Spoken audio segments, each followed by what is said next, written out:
make all the demons quiet. Yeah, we were built to thrive, yeah. I think that we've all had enough. What keeps you up at night, yeah. Make all the demons quiet, yeah. We were built to thrive, yeah. I think that we've all had enough. Yeah, I think that we've all had enough. Sick of dealing with the old plan. They know that we're calling it wrong. You got me like, oh yeah, I think that we've all had enough. Sick of dealing with the old plan. They know that we're calling it wrong. Hey, it's too late to try to go contain it. A generation fueled by creation. We live lives on a small screen nation. We control the airwaves, no negotiation. I refuse to think we need saving. Something good will come from creation. And when we think that the world is too anxious, we'll adapt, evolve, survive and save it. What keeps you up at night, yeah. Make all the demons quiet, yeah. We were built to thrive, yeah. I think that we've all had enough. What keeps you up at night, yeah. Make all the demons quiet, yeah. We were built to thrive, yeah. I think that we've all had enough. Yeah, I think that we've all had enough. Sick of dealing with the old plan. They know that we're calling it wrong.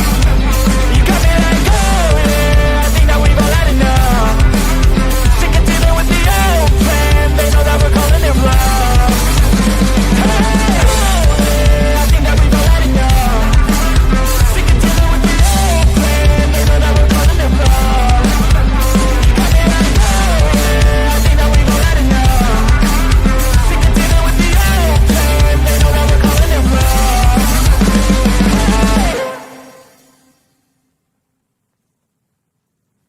Oh, look at me. I'm retarded. I'm a globe.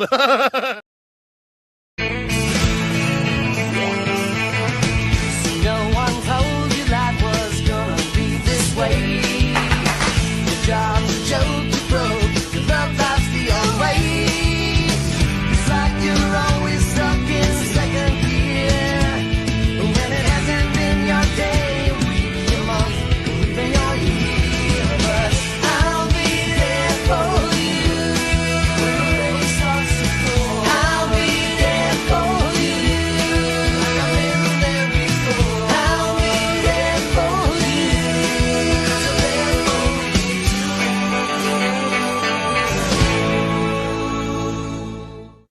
The whole system is designed to disconnect you from your intuition.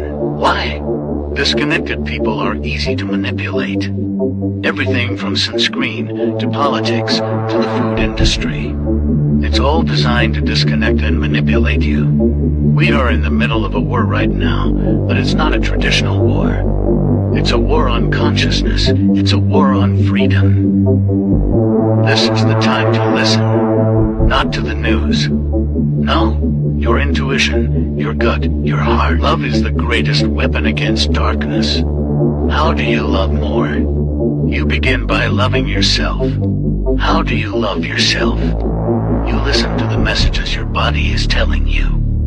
Nobody is coming to save you. Get up. Be your own hero.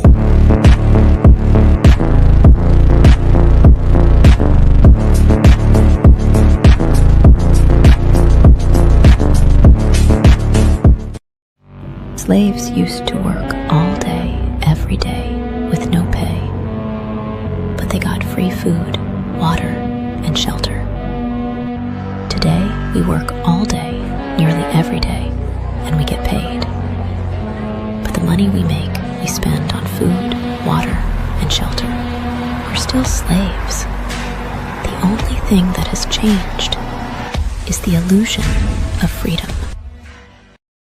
I'm scared, Dad. Do you trust me, son? Yes. Come on, son. Rule number 1, never trust Stop! Don't touch me there. This is my no-no square. Stop! Don't touch me there. This is my no-no square.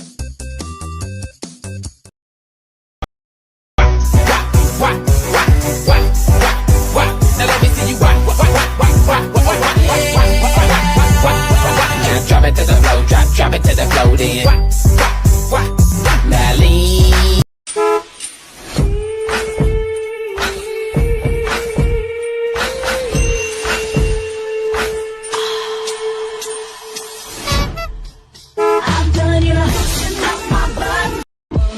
make a splash like Pippin.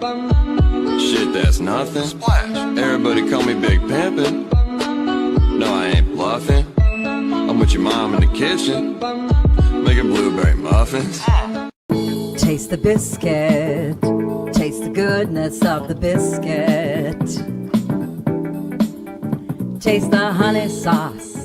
Taste the goodness of the biscuit with the honey sauce. Don't get that honey sauce on me. I don't like the way it tastes with my chicken wings. Chicken, banana, chicken, banana, chicken, banana, banana, banana. Hey man, just wanna let you know that sometimes you gotta shut the fuck up. You gotta shut the fuck up. And this current time is just one of those times you gotta shut the fuck up. I don't think you're a bad person. I just don't want to hear you talking anymore. You gotta shut the fuck up. I remember when I lost my mind.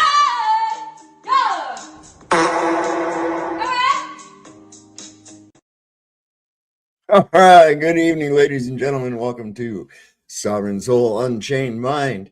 I'm bringing you all kinds of crazy shit here tonight. Look at all these people we got in here with us already. We got, 88 freaking people over here on did anybody ever watch Direct D? I happened to see a thing he had on there, and somebody had him with bot viewers, kind of like they did us that night. He had, last I looked, he had like 54,000 views going on at one time. And he was actually chatting with Google, and they were saying, oh no, they're legitimate views and shit. It's like, God damn, they don't know any better than anybody else does. What a crock of shit that is, huh? What do we got out here? The chickens are so awesome. Yes, they are, Heighton. Yes, they are. We love the chickens. 88 miles an hour. That's how fast you got to go to get up into the future. Back to the future. We got Saddle Bum here with us tonight. Brad and Tasha, one or both, either way. We love having them. We got Eldon Bean here.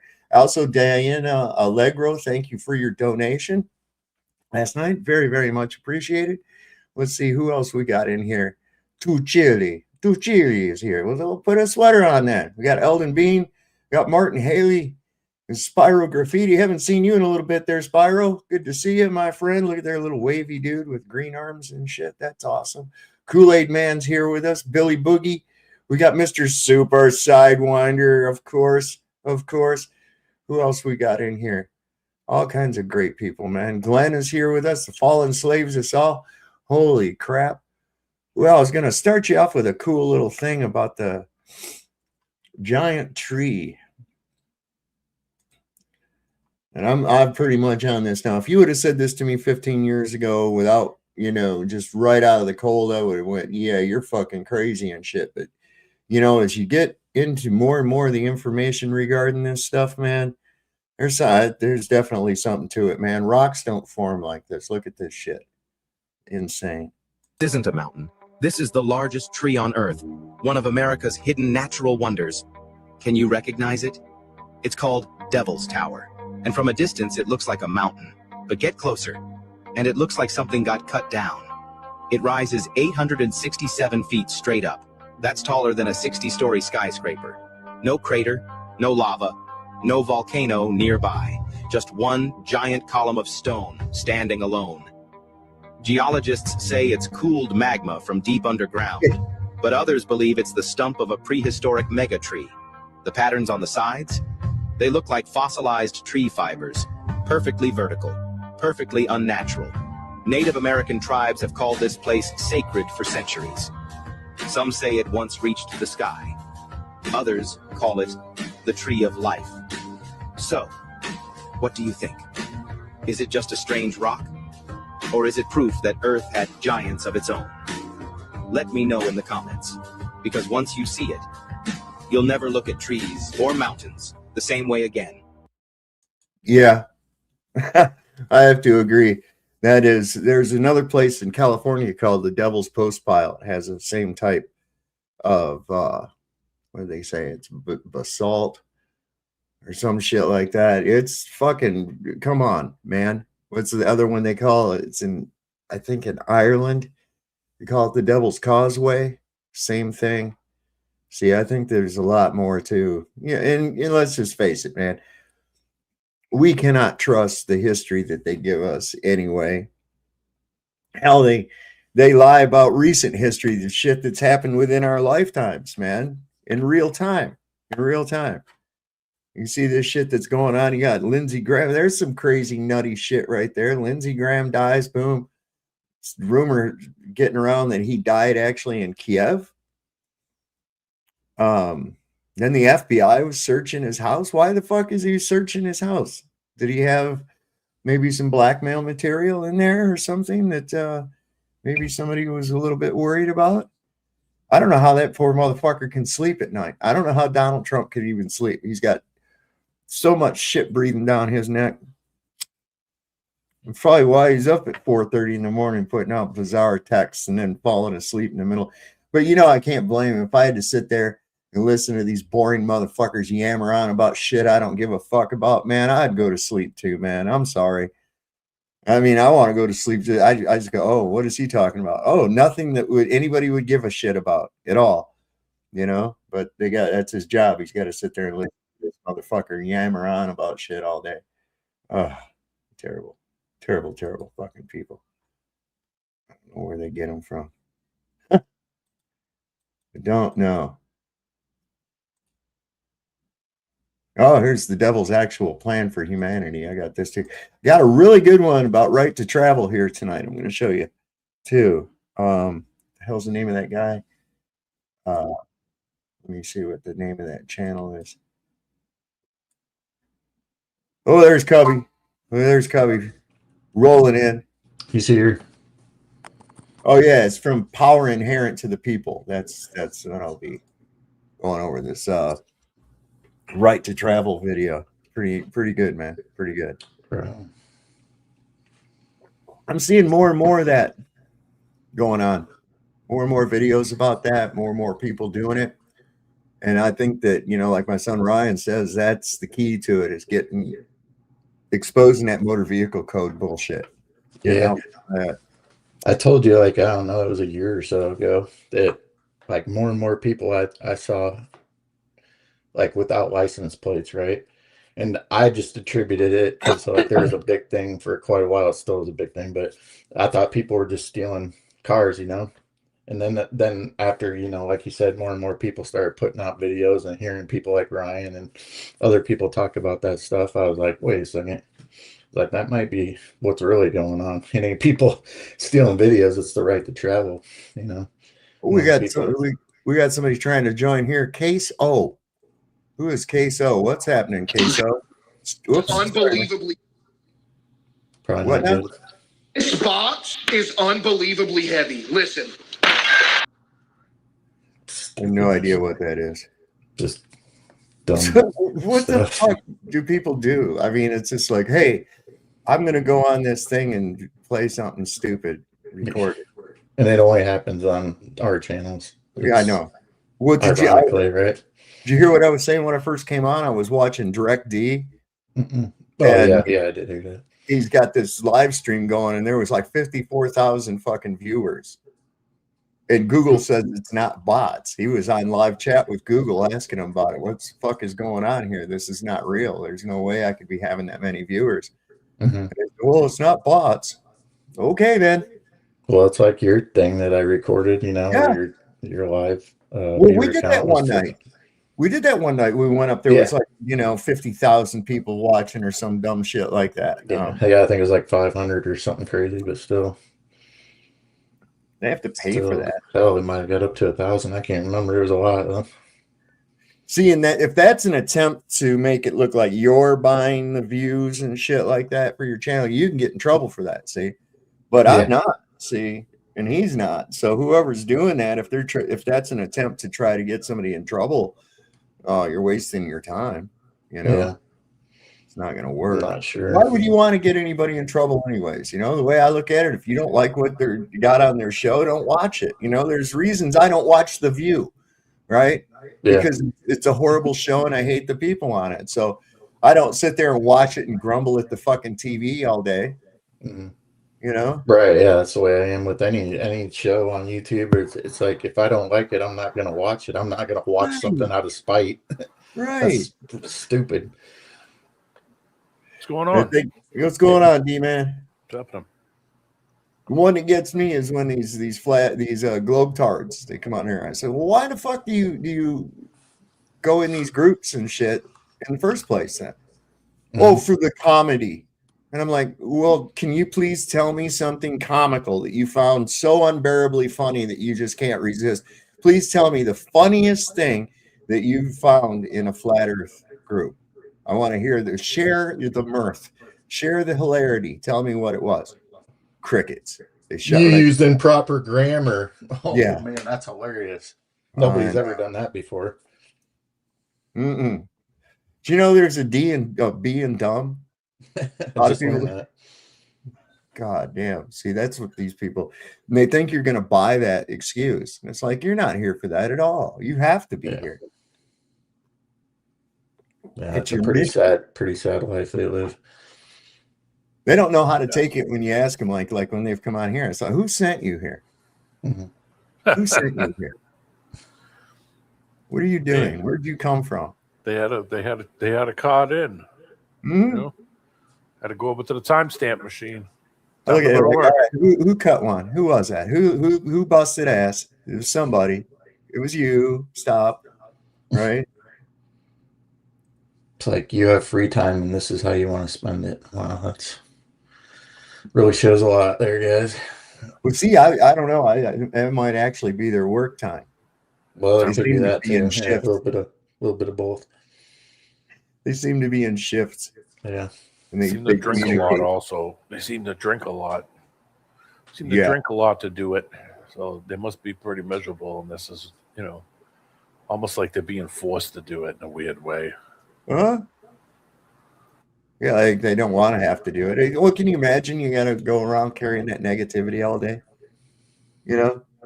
Just constant negativity all day. You're carrying that on your shoulders. It's going to permeate into your resonance. It's going to become part of your persona. You're going to become a miserable, hateful person. Yeah. That's fine. Go ahead. Nobody wants to bring you to the birthday cake. No way. You don't get no cupcakes for your birthday, bitch. I say. They like to commiserate together. Yeah. Well, you know what a dip is? I'll look. There's a group on Facebook. It's called Flat Earthers United, and I look, and it's just a bunch of fucking globetards patting each other on the back. No flat earthers in there talking to them at all. They're just talking it's a trap site. Yeah. Oh, I can't stand flat earthers. Oh, me either. Cool. Can I hold your balls? God, sick fuckers. I'm gonna hit a bong. That's what I'm gonna do.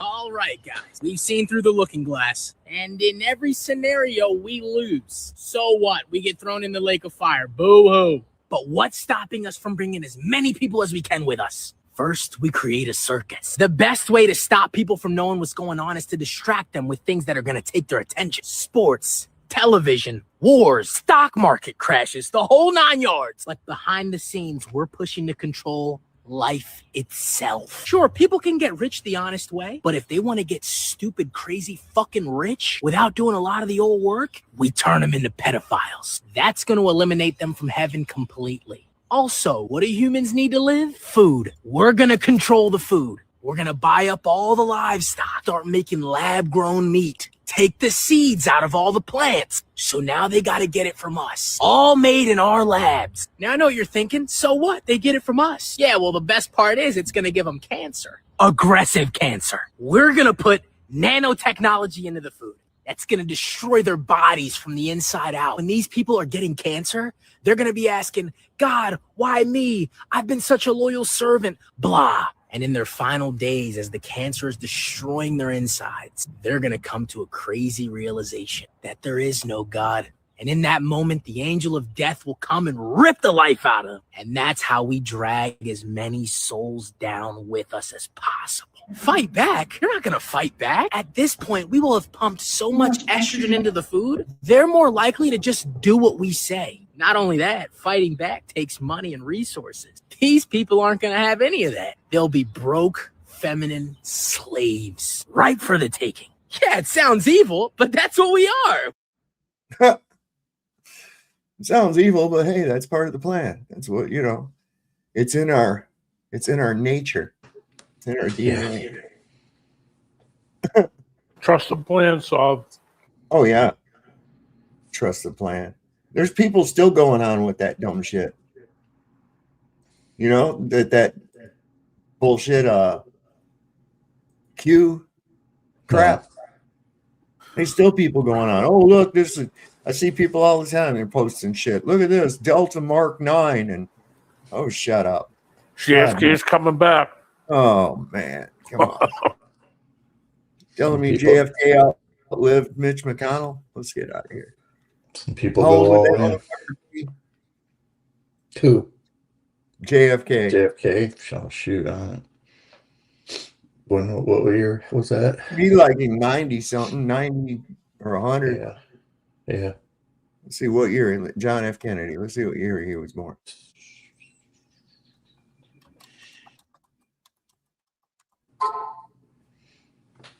Oh, 35th U.S. president, right? He'd be 100 years old, easy. Yeah, he would have been 100 years old in 2017. He was born in 1917. Yeah. My dad was born in 27, so. Just hit the century mark. Yeah, he wouldn't be around at all anyways. So Kushner is not going to get his Albania island, man. I didn't figure that was going to go through. Oh, well, there's some shit behind it. It's apparently the documents of ownership that they gave to Kushner were forged, not real, and the government of Albania has seized it because the guy that they bought it from was something about drug trafficking and all kinds of other crazy shit. I don't know. Here, listen to this. Jared Kushner's dream of building a resort in Albania looks like it is done after prosecutors in Albania say the man he bought the documents from not only is on the run from Albania for trafficking drugs for the local mafia, but he also forged the deeds for the land, and they have frozen the $110 million that Jared Kushner transferred to a Mr. Shehu who is living in the United States with extradition orders to Albania. Now, the U.S. Justice Department hasn't pursued Mr. Shehu in any way whatsoever, and he claims that he's innocent through a lawyer, even as he is in hiding.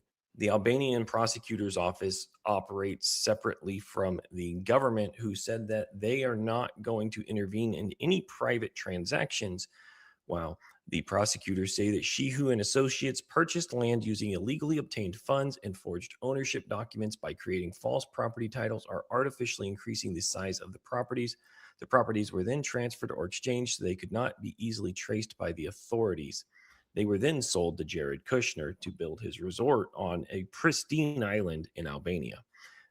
That looks like it will not happen. If you want to read more about this, it's all available over at Reuters.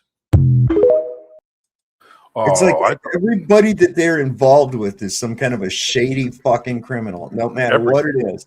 Every single thing, every single person in that family that's connected to him, and any of those, what do you call it? Every one of them has got some shady business shit going on. Every one of them. Every one of them. Yep. It's fucking crazy. Look, they yeah, every goddamn transaction that they did, and I don't know if you was here earlier, but I said they're saying there's some rumor that Lindsey Graham actually died in Kiev, and the FBI the last 2 days have been fucking searching his house. Yeah, I saw that. Why? I actually found out that, well, the Russians, I went on a website and found that the Russians actually released, well, there was reports of strikes in the Ukraine on the 11th, on the 10th and 11th. So late into the 10th, early into the 11th. The places that were hit were all drone factories. And where did you last see a video of Lindsey Graham? He was at a drone factory.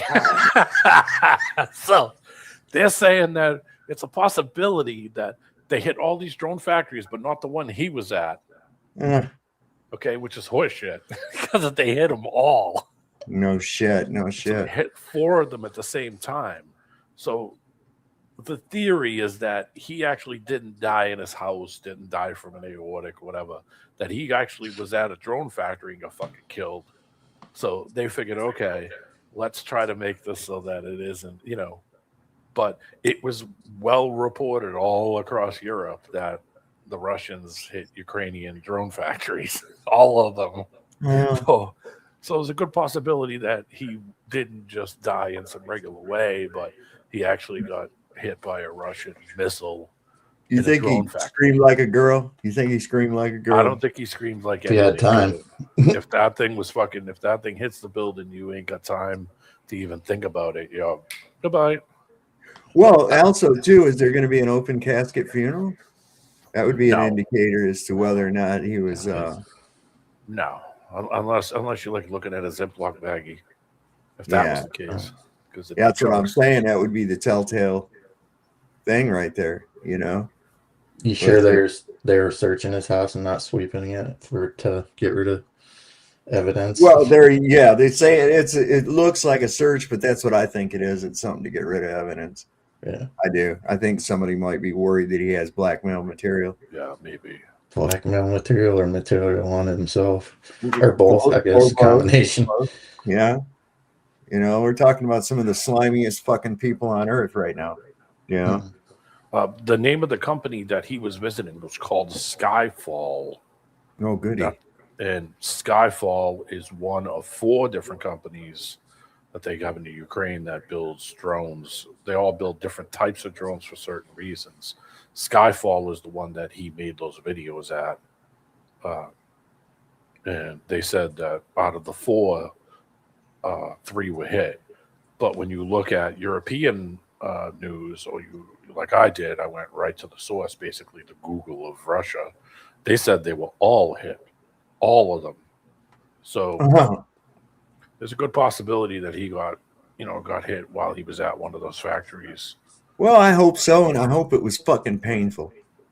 I'm serious, man. That little son of a bitch sitting there frothing at the mouth, dancing around with a warp boner, wanting to fucking decimate people and shit. Fuck that little fairy. I hope Satan's pissing right up his ass right now. I really do. Might actually like that. I don't know if that's a punishment for old Ladybug. Yeah, but Satan pisses fire. That's more of a kink for him. He's oh Satan. It'd be like the fucking South Park thing. Yeah. Where he's laying up there in the bed with him. Satan, let's fuck. Yeah. God damn. Not enough of them. Not enough of them. They all need to go. We need a complete overhaul. They caught the vandal that destroyed the reflecting pool. Ooh. Oh yeah. Are you different than the guy that they Olympian? Oh yeah, it ended up being Trump himself, a stupid fucker driving his goddamn armored. You see that they drained it. You see the fucking tire prints right there. Yeah. You see the tire prints right there in the bottom of the fucking pool from his dumb ass. But it wasn't suited for that anyway. That whole thing wasn't suited for what they tried to do. They basically tried to rhino coat the inside of the fucking reflecting pond. Rhino liner. Yeah. Truck bed liner. Yeah. It wasn't designed for that. That concrete's going to shift, expand, and contract. It's under there. It's going to crack that shit left and right, man. What was their reasoning for redoing it in the first place? Just time. So he could grift a bunch of goddamn money off of it? Yeah, still money. I didn't know if it was like starting to fall apart over time or whatever. Going to beautify DC. Remember he was talking about putting in all new grass because they have old grass and nobody knows grass as good as him. Yeah. And I was like, motherfucker, hold my beer. I know grass way better than you weirdo. Anyway, not that kind. Anyway. But they tried to beautify the fountain. There's a fountain right there near the Lincoln Memorial, and that thing's looks like sewage water coming through it now. It's all brown and nasty. It's like everything he touches turns to shit. Everything he touches turns to shit immediately. I think that's the plan. Well, he's all symbolism over substance, which is basically what this fucking country has been becoming for a long time anyways. You know, you got a nice paint job, it doesn't matter if it's falling apart if you got a good paint job. Little caulk and paint will make it what it ain't. See? And that's wrong. That's so wrong. That's what we do here, you know. People you can see it on social media. Do you really think that putting a fucking Ukrainian flag in your profile pic is going to do anything? What does that do? Nothing. It's just symbolism over substance. You don't even know why you have it up there, except for somebody told you to, or other people around you have one. That's another all. reason. Trendy. Yep. And it's just symbolism over substance, you know? And it's gone for so long now that it's permeating through. I mean, this is exactly, take a look at the Oval Office. The executive branch is crumbling. And what's his solution to it? We're going to put gold foil bullshit up all over the goddamn walls. You know, we're going to build a big arch and shit. We're going to rhino bed coat a fucking reflecting pool. We're going to, you know, motherfucker, why don't you tackle actual issues? Don't matter what it looks like. It's what's underneath, man. And you don't have nothing underneath. It's crumbling. Good paint job ain't going to fix it. That's all they do. This is people are we're going. That's all right. Midterms are coming up. We're going to rearrange the dog shit in the backyard, and hopefully things will get better. No, it ain't never going to get better. You still got the same dog shit. It's just different spots now. So, when are you going to learn that this is not the solution? When are you going to learn that you got to take this motherfucker back? And that's all there is to it. They've been fucking us, and now they're going for the final fuck. And people are going, oh my God, what's going on? Yeah, exactly what me and Cubby and D-Man and the rest of these motherfuckers out here in my audience have been trying to tell you lame ass brain fucking people for the longest time. This is what it's coming to. You're going to wait till the flames are licking on your ass before you decide to even look for a fire extinguisher. God damn y'all. I mean, is it not to be expected, though? I mean, when you think that these people just want to destroy your life, make it worse, get rid of it, and do the, go ahead with the plan, to us, what we think is like the agenda in 2030, but, it doesn't really matter who they put into presidency. Like Trump is just doing, in my opinion, Trump's just doing his job, just like Biden was doing his, and whoever falls, Trump will be doing theirs. It's just, a never-ending cycle at this point. Well, it has been the whole time too. But people have been out there trying to warn people, even back in 1996. Now whatever you think of David Icke, I think he's a bit of a gatekeeper. I think that's the only way that he's able to be still alive. But I think he's dropped a lot of truth on people and shit and woke a lot of people up too. I've got his 10-hour Wembley auditorium presentation. He sold that fucking thing out. He sold out Wembley. And I'll have to dig that out and we'll have to watch that in segments, man. But here he is in 1996 talking about exactly what we're talking about right now. 1996, think about that. That was 30 years ago. 30 fucking years ago, and people, oh, you're crazy, you're a nut. It says 1996, David Icke predicted a one world government, a cashless society, and a microchipped population. Back then, it seemed crazy, but now it's all coming true. Like Icke, many of us who spoke out early were called crazy and lost friends along the way. And yeah, exactly. Take a look at this video from 1996, 28 years ago. David Icke speaking at an event. Take a look at this and tell me what you think. The creation of a one world government to which nation states would be principalities, administrative units, a world central bank which would administer all financial transactions on the planet, a world currency which wouldn't be coins and notes, it would be merely electronic, cashless society for which there are fundamental implications for freedom, as we'll see as we go along tonight, and a microchipped population linked to a global computer. The World Health Organization says there's going to be a measles epidemic next year. Get vaccinated. Get your children vaccinated. You're a bad parent if you don't.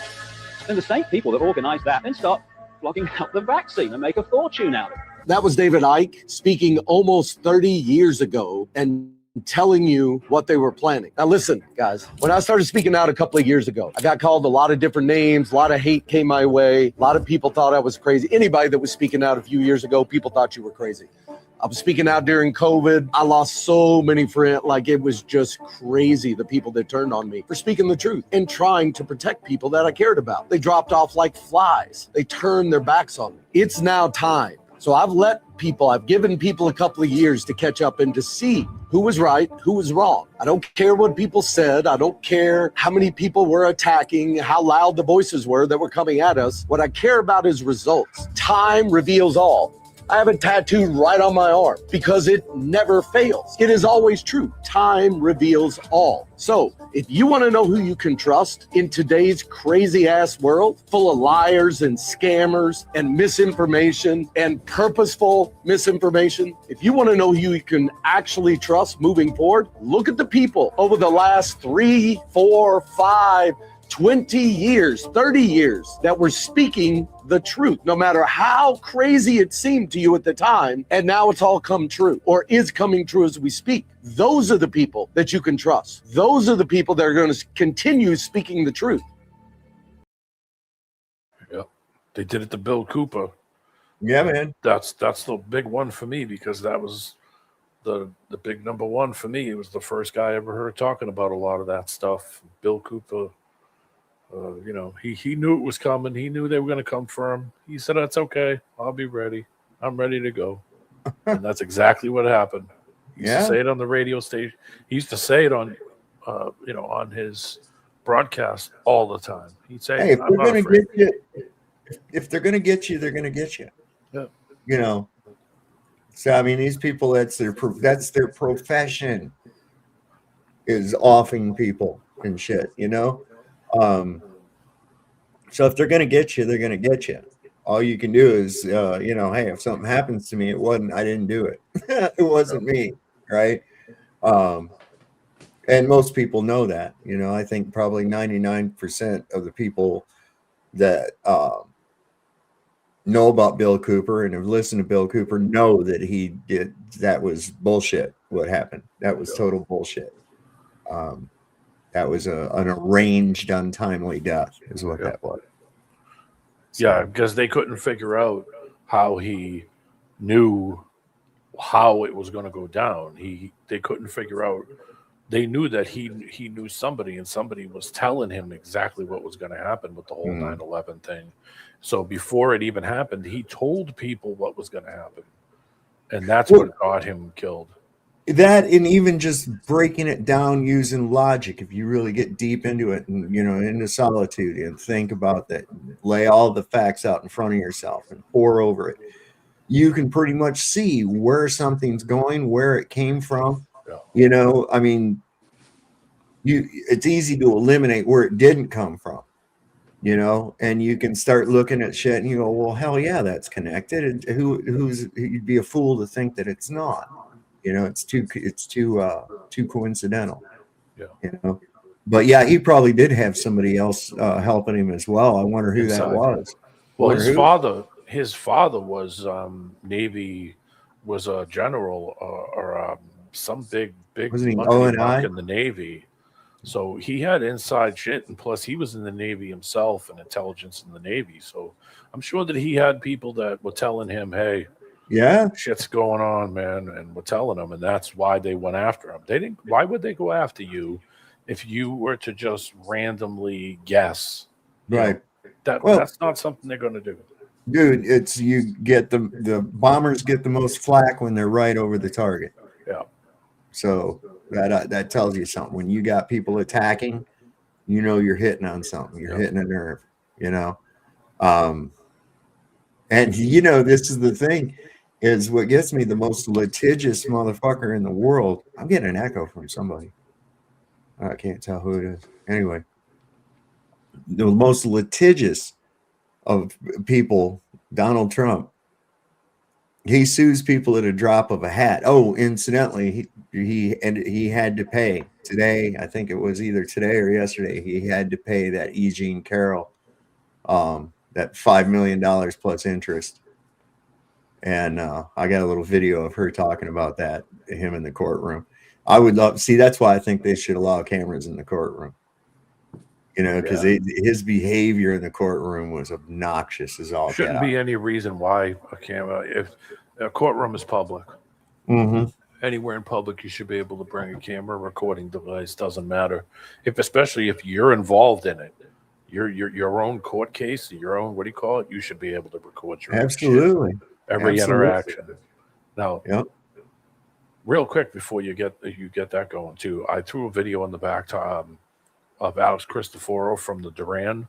He talks about the Lindsey Graham possibly getting hit by a missile.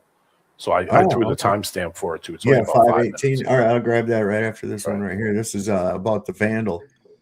I got this about the Vandal on the reflecting thing.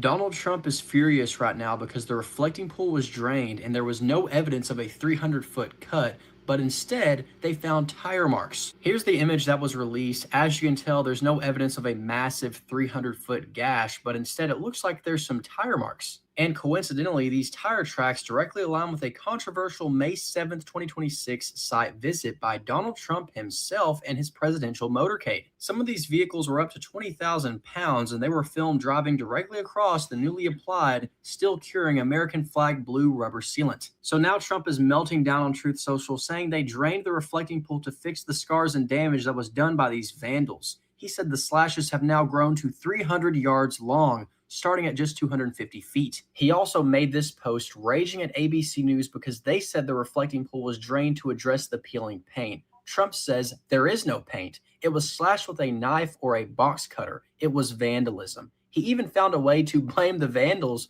for the algae blooms as well. The guy's clearly out of his mind. Yeah, it was all due to the algae bloom. That's what it was. All right. No, not the 350,000 pounds of vehicles they drove over. Something that's been wet for the last 70 years. Guy's an idiot. Wow, what is this? It's toward the end. I put a timestamp, 5 minutes. Yeah, but this thing's got minus. What do you mean minus? Yeah, let me show you. Hold up. Okay, let me make this big. You see that timestamp? Hang on, let me get it where it's a little different. There, you see that timestamp says minus 9.08 out of 44.37. Maybe. Oh yeah. Well, just go down to 5 minutes from the beginning. Is that the right one? Yeah, 5 minutes from the beginning. Why is it doing that? That's weird. It didn't do that with me. It's just going backwards, but it's. Oh, okay. I didn't get that, but if you look, you'll see that it has a little thing there that tells you what he's talking about. Yeah. Okay, you'll see it. I saw it at 5 minutes. So I just went, being as it's 44, I went to 39, where it's right there where it's starting at anyway. Yeah, okay, I see. Hold on. 39. Conspiracy theories begin over Skyfall visit. Yeah. If you can watch the full video at theduran.com. It's on our YouTube channel. I watch Alex and a guy from England on there all the time. Real informative. Let's check this out. The conspiracy theory part to this story is that Graham, well, there's two components to the conspiracy theory. Let me back it up a bit. Conspiracy theory number one is that Graham was visiting the Skyfall drone facility, and on June 11th, there's a photo, by the way, of Graham visiting the Skyfall drone facility, and he is holding a Ukrainian Sun drone in this photo. And on the 11th, the Russian Ministry of Defense, they announced that they had targeted drone facilities in Kiev and destroyed 2 drone facilities in Kiev. So that's conspiracy theory number one.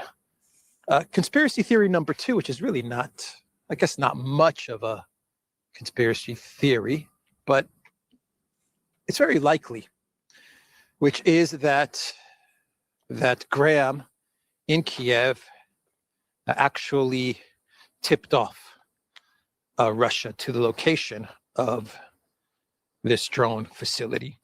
Then he traveled back to the United States. He died suddenly of a serious illness, but Russia then got the 100% absolute confirmation that there was indeed a big drone facility located in Kiev, and they launched their strikes. Now, here are the facts, at least what we know at this moment. Russia publicly announced, that the 2 drone facilities that they hit in Kiev were the Aerodrone facility and the Fire Point facility, or a facility run by Fire Point.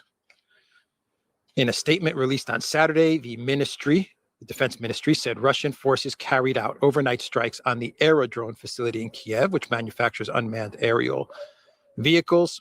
The strikes also hit Fan Plit, interesting name, where Fire Point 2 UAVs are assembled and stored. The location had been disguised as a civilian plywood and furniture manufacturing plant, the ministry added. Yeah.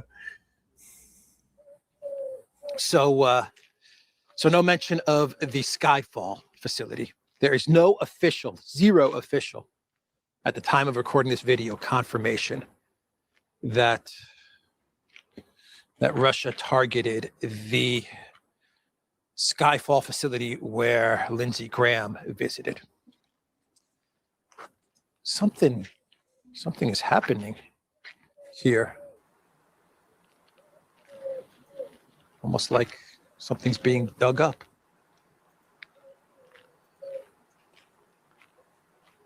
That's it. That's the end of it. Now he's got me curious. What are they digging up, man? He's pretty good. Him and I watched this other guy from the UK, Alexander Mercouris, and they cover, they just talk about whatever's going on in the world and cover it. There's no angle on anything. There's just, they just report is. But it is interesting, how they kind of link stuff together. That did happen on the day. It's like, yeah, it's and it was you saw him. He was in what I would describe as pretty good health. From observationally, he wasn't stumbling around like Trump or like McConnell. And then boom, he just goes. And they said it was a real sudden thing. Said it was an aortic embolism. Yeah. That's what I have. That's what they diagnosed me with. That's what killed John Ritter too. And I'm like, are they just using that as an excuse? They probably just, Possibly. And why are they searching his fucking house, man? What's up? Yeah, exactly. That is strange. Well, kids. Unless he has files and stuff in his house that are, kind of like the Joe Biden thing, where he had files in his friggin' garage. Yeah, maybe. So here's where your cars are going with this bullshit, man. This is a loaner car. She got an Audi. Check this shit out. You ready to see the most dystopian fucked thing that I've seen in a long time? Well, check out my loaner car from Audi, okay? So, beautiful Q7. See that? Mm-hmm. I have this car for a couple days because my Audi has a coolant issue and is under warranty. So I got this loaner while my car's in the shop, and I just wanted to show you. It sent me with a personal assistant. I don't know if this is a new thing at all dealerships or if this is just an Audi thing, but in the car, let me just show you. Ready? We're gonna meet my new best friend. Meet the Eye of Sauron. Yes, that is a camera. That camera records everything I do, everything I say, every movement I make. If I want to pick my nose, no, you can't. Somebody's watching. If I wanted to eat something, no, somebody's watching. Oh, and then listening. how is this legal? How is it legal that a dash cam can voice record everything that you're talking about, private information? I work in medicine and I speak to patients on the phone about private health information every day. And now I can't do that in this car because Audi is recording it and listening and videotaping. And on top of that, it's also your driving best friend. So if you're speeding, it knows and it tells you speeding, speeding. If you are not wearing your seatbelt properly, it tells you seatbelt, seatbelt. It's watching, it's capturing, it's recording. I don't know how this is legal, but I wish I had known about this feature before I agreed to take this loaner car, because I would have 100% paid $700 for a rental car instead of this. I can't tell you how uncomfortable I feel on this car. Can't even enjoy the beautiful brand new Q7 that I get to cruise around in because I have the eye of Sauron watching. It is so disturbing. So welcome to the future. For anyone that thinks that this is a good idea, just take a car with somebody watching you. Who knows who's on the other end? This is so creepy. I hate it. I hate it. I don't like it. Fully reject. No. Do better, Audi. No. This is horrible. No. So this is a camera, and if you zoom way in, you can see that it's actually made by a company called Lytix. So what is Lytix? Lytix is a company that provides video telematics and fleet safety system to commercial vehicles and rental fleets. So a rental fleet like Audi. It's an interior camera that looks like the Eye of Sauron feel because it's always monitoring the cabin. It has AI-powered driver monitoring for risky behavior, speeding, seatbelt issues, distractions, phone use, drowsiness, harsh braking they're going to control now. Event-based recording, but it can also be programmed for continuous recording and audio. So why are they using these? Apparently it's to protect their high-value cars from damage and abuse by loaner drivers for insurance and liability reasons and operational efficiency. Obviously, there's a lot of issues for the average American because nobody wants this camera staring at them in their rental. Looks like these are actually legal in most states. Drivers are generally considered to have consented by using the car. However, recording private conversations is a HIPAA violation and it is a gray area. Wait till she finds out about her phone. Right. I was just gonna say she's got a phone. Well, it's been doing it the whole time. Yep. Why would they put a big ass box like that over on, like, wouldn't that be a distraction to your view? Like, Well, they can't put a smaller cameras in there. That's okay, but a Christmas tree air freshener is going to be fucking up your vision, and you get a ticket for that. See, yeah. You got to be shitting me with these people, man. Yeah, or a plumber's van with all the envelopes and paper and shit all over the dashboard that you see. Yeah. I love the giant electronic signs they put on the interstate and the highways. It's like, don't be distracted, driver. Put down the phone. It's like while you're watching this giant sign tell you, right? But I'm supposed to be watching the road. Okay, exactly.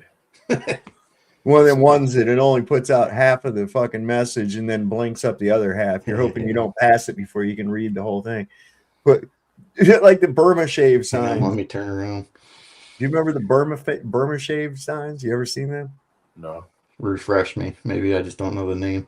Yeah, Burma shave was they still have them along Route 66, but Burma Shave was a shaving cream company.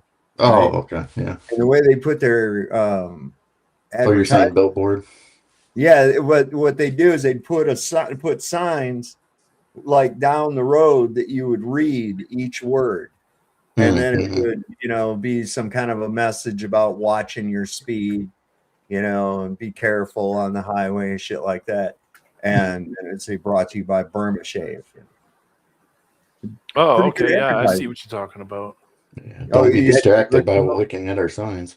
Yeah, right. Of course, that was back in the day when you could ride up in the back deck of the window when you were a little kid and shit. Nobody said nothing. You didn't have to have a special seat in the car, Oh, they have a Burma shave signs on Route 66. Yeah, that's what I was saying. It says it's best for one who hits the bottle to let another use the throttle. Burma shave. Yeah. Yeah. Shit like that. There's always little public service messages.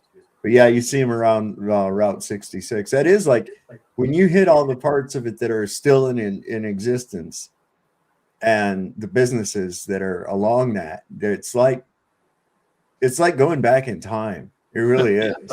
It really is. I like some of the signs that says the Burma shape. It says, unless your face is stinger free, you better let your honey be. Or don't lose your head to gain a minute. You need your head. Your brains are in it. Back when they're a lot more creative and clever in marketing than they have now. All these idiots coming out. Here's another one. He saw the train. He tried to duck it. He kicked the gas, then the bucket. Burma shave. Ladybug. Yep, they'd have those things all. Yeah, they were real popular. You know, and it was a neat thing for the kids, you know, too, while you was going along and read those things.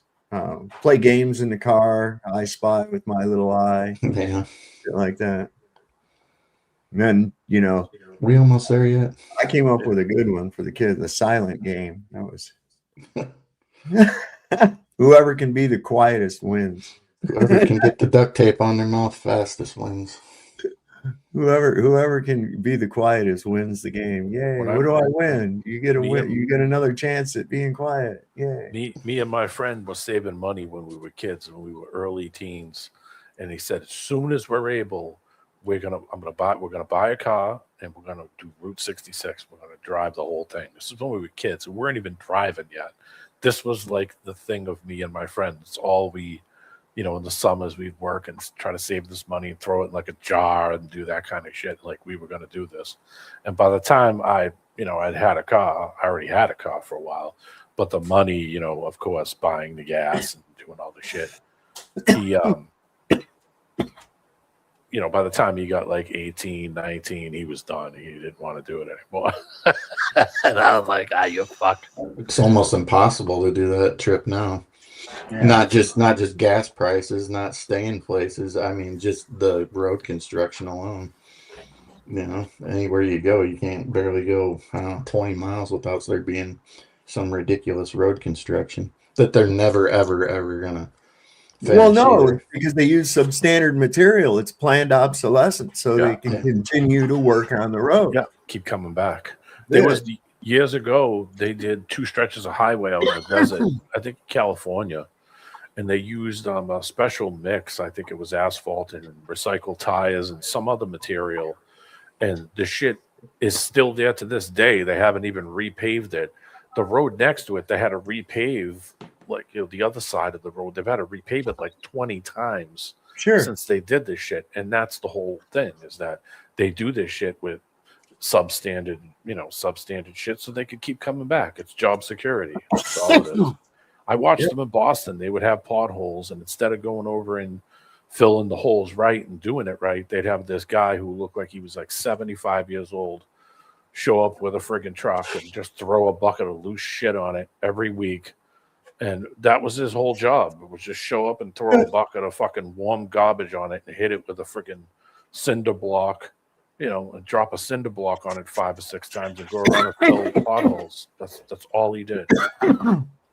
My buddy would call me on the phone. Hey, they're filling the potholes. You know, and you'd see that guy fucking barely get out of that truck and go over and fill up a bucket, dump the bucket full of shit on it. You know, it wasn't even hot. You know, it's like, you're going to drive over it 3 times and all the shit's going to come out of the hole. And then that guy's going to have to come out again next week. It's like, wow, this is a fucking waste of money. Like, just job security. I'm tired of it. You're talking about. Oh. Can I just be very real with you? I'm going to be very real with you, okay? You might be like, ew. I'm sorry. I'm going to be real with you. I'm tired. I'm tired of everything I thought that was good in this country growing up not being what it actually is. I'm tired of everything not being what it was told to me to be. I'm tired of the fact that I served in the military, okay? I went overseas, I protected the poppy fields in Afghanistan, and guess what? That's all I was really there for. I wasn't there for any type of real patriotic anything. I was there to subjugate a Middle Eastern country, probably on the behest of another Middle Eastern country that starts with the letter I. I'm tired of finding out everything about my food has been a lie to me. I'm tired of figuring out everything about our government has been a lie. I'm tired of figuring out that sports, something that I love at the professional level, is just a giant circus. They just want you to bet. They just want you to drink. They just want you to spend money. I'm tired of every single moment of my life being treated like it's just like I'm a walking pay stub for them. Every moment I'm being marketed to. Every moment my data is being utilized so that ads can be more perfect to give a higher likelihood that maybe I will purchase now or in the future. I hate that everything's becoming a subscription. I hate that the tech bros are slowly winning and turning this into a tech surveillance state. I'm tired that everything politically is so divided that no one can even talk about it without getting angry. I'm tired that we can't make any progress. I'm tired that we can't get on the same page. I'm tired that we've seen everything happen since the Epstein list. We have plenty of reason to do something about this as a people, and nothing has happened, myself included. I'm tired of not seeing the light at the end of the tunnel, guys. I'm tired of not being able to come on here and tell you, look, housing prices are going to come down to X because of Y. Hey, they created this new affordable product here to help people to be able to travel, and they're going to take care of this, that, and the third. Or, hey, they actually fixed wages. You're going to be able to work hard and make good money and make a lifestyle for you here in America. It's only going to take 3 years. Here's the plan. Like, I wish they had that. I wish there was legislation that was coming out about term limits, age limits, insider trading, getting corporate and federal, or corporate and country... corporate and foreign lobbying out of our Congress. I wish to God I could get on here and tell you that they destabilized the carried interest loophole, that 20 and 2 is gone for private equity. I wish I could tell you that they reinstated Glass-Steagall, that they got rid of this 2004 margin rule change, that Citizens United's been overturned. I wish I could tell you these things. And we know that they need to be done. We know that the greedflation, because of unfettered corporate spend and greed since COVID, led us to a world where this K-shaped economy feels like the bottom shape of the K is dying financially. And the top side of the 10, the top 10% of the economy that's doing good since COVID, I'm one of those people. I'm one of those people, by the way. I'm not going to lie to you. I'm not a Nepo baby. I earned it. But, like, I'm one of those people. I can still see those people struggling, though. I'm still trying to do what I can to help that person. I don't do enough. I can do more. I can volunteer more at like a food bank. I could get more involved in my local community, local politics, local boards. I could do more. We could all do more to help our fellow man. But why is it we're watching our fellow man have the rug pulled out from under them? We're yelling that the rug has been pulled out from under them, and everyone's like, why are you being so political? I just want people to be able to survive, eat food, and have a shelter. I don't want people to go bankrupt because of a hospital bill. I don't want someone to have to work 3 jobs to get by. I don't want a single mom to think it's impossible. I don't want 12% of under 30-year-olds to not be married or have a kid. I don't want everyone to just rent something and be happy. That's not fun. Having a garden's fun. Being able to play with your kids in the backyard is fun. Painting your house pink if you want is fun. Okay?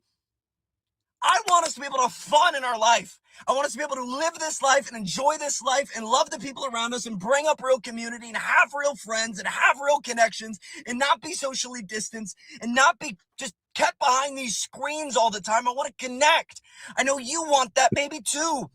I want my family and my daughter to walk into a labor market that isn't controlled by robots and AI running around everywhere. They're shooting lasers. Like, I don't want this future lily pads toward economic totalitarianism that we are on.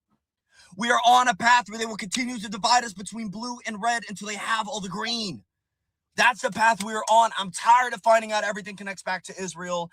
I'm tired of finding out that we're not ever going to get anything more on the Epstein files. I'm tired of learning that they know exactly what's going on in our economy and they fail to do anything about it. I hate the fact that the next time our economy wobbles, they're just going to bail out banks and print money. I hate it. I hate it all the way down to the founding of the country. There's so much that is corrupt and it just institutionally bad. And we're seeing it now in real time, maybe because of social media and the internet. Maybe just because of social media and the internet. Because since the central banking epidemic that happened from 1907 into 1913 that led into the Great New Deal, the Bretton Woods Agreement, the Nixon shock, and then getting into, you have the Powell Memo and the Fair Credit Act Union and around that time. And then you have Reaganomics, and then you have NAFTA, and then you have Glass-Steagall, all the way up to the 2008 housing crash, Citizens United. Like, walking through all of it, it's like, wow, we've really been on this path of totalitarianism for some time. And now it's like we're realizing it. Now it's like we're finally seeing it come to light. We want to stop it. We don't know how. I'm not saying I have the solution, but man, I get tired of watching day by day people get just a fire under their butt for we need to make change, only to see that change not come to fruition, only to see that group that they were a part of fall apart, only to see the energy dilapidate from what was originally something that was very strong. And I think there's a lot of energy right now that is sitting as stagnant energy in this country that could be turned into kinetic energy if we move together as one. If we started to grow together, if we started to come together with ideas, with movements, with ways that we can actually just connect at a human level and understand at a human level that we can do better for each other as humans. And I don't even know if I'm making sense right now. Let me pray for you. Dear Lord, thank you for this opportunity to have this piece of technology in front of us. I don't even understand how it works. I don't get Bluetooth. Lord, I pray for peace that surpasses all understanding upon everybody that hears my voice, whether or not they believe in you or not, believe in another God or not. I just pray that they can feel that peace in their body, the anxiety struck from them, the stress taken away from them. I thank you, Lord, for the opportunity to speak together today. I thank you for the love that you'll put into this person's life. I thank you for the transparency and justice you're going to bring for those that deserve it. I thank you, Lord, that you are protecting those that are belittled and marginalized by these evil, corrupt figures. And Lord, I pray you bring justice, hell, and brimstone down on the evil individuals that cover up, conspire, and corrupt our great country, Lord. Thank you for giving us this time on this earth, and let us use it responsibly in your name. Amen. My hair looks crazy. Don't do drugs. And a woman. Yeah. Well, Yes, and a woman. Amen, and a woman. There is good news. It's in the congressional record, bro. It's in the congressional record, man. The dude literally fucking said that in a prayer to the Congress. Holy fuck. I mean, by the time I was 20 years old, you know, and I thank weed for this because I was probably stoned when I put it all together in my head, and it probably just popped in my head that, holy shit, all the things that I thought this was, it's not. All the things I thought I could do, I can't do. All the things that I thought I could do on my own to free myself, that I come up with all these great ideas that I could have easily applied into my life that would have made my life a lot easier. I can't do any of them. And let me tell you something, that was a hell of a walk home. That was a really quiet, sobering walk home after having that breakthrough, realizing that. And I said, okay, life is going to suck. Yeah. I might as well go have fun. I might as well have fun while I can. Just the reality of it, you know? Yep. There is good news, though, guys. You know, for all you hardworking men and women out there that put your nose to the grindstone all these years, you can now finally cash in all that daylight you've been saving. Yeah, they're gonna pass the House. It passed the House. Now it's just got to pass the Senate. And you know, I hear the same thing. Well, then kids are gonna be going to school in the fucking dark. All right, well, change the time. Yeah. Change the fucking time. Yeah. Okay. Yeah. Okay. Well, but we've always done it. Yeah, I know. Just shift it. God damn it, man. Come on. It never made no sense to me. It's like, well, you're either going to go to school in the dark or come home in it. One of the two. You know, shit, I can remember back in the day, we'd all meet up, go way up Fredericksburg and shit like that, building houses. And there'd be weeks and weeks go by that the only time I saw daylight at home was on the weekend. I left in the dark and I came home in the dark. Oh, yeah. I lived that life for 20 years straight. Sometimes I didn't even get to go home. I had to sleep at work because it was too long of a drive. And by the time I would drive 2 hours, by the time I'd have to sleep for 3 hours, I'd have to get back in the car and drive 2 hours back. So I just sleep at work. Good question, Ole. Who says daylight even needs saving? Missionaries? Yeah. Good question. It's their favorite position. Old Trump-a-doodle had to pay that money out to that girl, that woman he raped. Kick it out to that. Sure he did. Huh? I said sure he did. Yeah, he's mad as a wet hen too. He had to do it. This lunatic.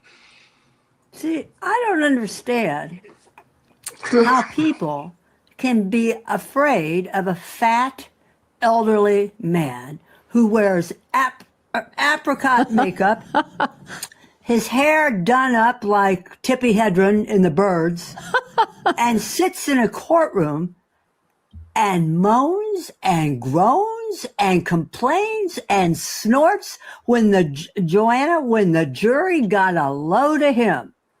They were mesmerized. You have never seen anything like it. He never sat still, and he talked the entire time within earshot of the jury. He belittled Alina Habba Esquire, his own attorney. He would spit as he was talking. He didn't smell so good. And the high point of Donald Trump in court was the moment he stood up with steam coming off his back and hot air blowing out his ears because Robbie Kaplan was giving the final argument, and she was asking the jury how much it would take to make him stop, and she drove him. You think Robbie Kaplan's afraid of Trump? No, she turned it around. She drove him so crazy, Joanna. He stood up in the courtroom and left. He stormed out. When a man is innocent, he doesn't storm out of a courtroom. He stays and fights. He turned tail, and stormed out of the courtroom. I mean, he lost right at that second. I mean, he couldn't have looked more guilty. He's his own worst enemy. Yeah, you know, when he gets angry. Yeah, he was the kind of kid that he get angry and break all his own toys. I think they're both scumbags, though. I think she's Sure. a dirtbag too. Oh yeah. So there's proof of life on Nancy Pelosi after all, huh? Can somebody give me my solo cup of Franzia? Where's Vagina? Isn't that her cat's name? Vagina or something stupid shit? Nancy Vodka Pelosi. She's only on her second box. Vagina, get over here. Vagina. I named my cat for women's biological rights. Somebody run the store and get me another box wine. I'm only on my third box of wine. Get the sunset blush. So a woman full of shit screwed over a man who's full of shit. Yeah. That's how I look at it. It's a show trial. Yeah. I think it's funny as shit. Scumbag got money out of a scumbag. Well, that's the whole thing too, because this fucking guy stiffs people he owes money to. You know, he contracts contractors and shit like that. He ends up stiffing them all the time. So well, good. Hopefully she takes the money and runs because could end up like Lindsay. Yeah, beef jerky. Look at here. This is that's Lindsay's house, I guess, in Georgetown. Yeah. Or are they scrubbing evidence? Let's check off the list. Okay, hit decapitated head. Okay, we got it. Head in the medium. NED MED fucking kicks it and says ditch. Head in the ditch. Okay, we got the emu porn. Emu porn is all right. Trump fucking a donkey.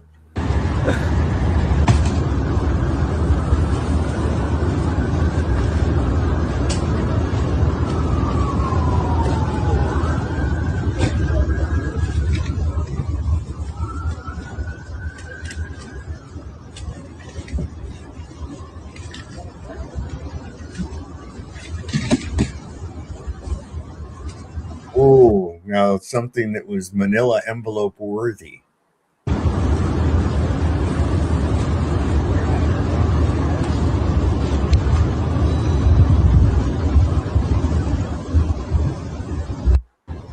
Probably Nobody's his getting past vast that. collection of autographed Musketeer photographs. Yeah, Annette Funicello pictures. Ryan says hi, D-Man, by the way. What's up, Ryan? What's up, Ryan? Cookie? Hi, Crystal. Hi, Godheart. Post. Oh yeah, they get ready. They're playing some dirty fucking pool with these flock cameras, man. I'm telling you, and we're gonna get into that in a minute. That fucking motor vehicle code.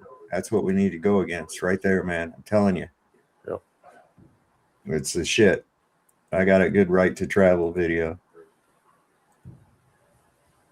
People who oppose AI-powered mass surveillance are what the CEO of Flock, Garrett Langley, calls terrorists. And then unfortunately, there's terroristic organizations like DFLOC, whose primary motivation is chaos. Flock is a $7.5 billion mass surveillance company that spreads through securing local government contracts now in over 5,000 communities and has more than 20 billion vehicle tracking plate scans every month. A lot of these contracts are secured without public input, and I get why people wouldn't want these cameras, but Garrett says opposition, organized opposition, is terrorism.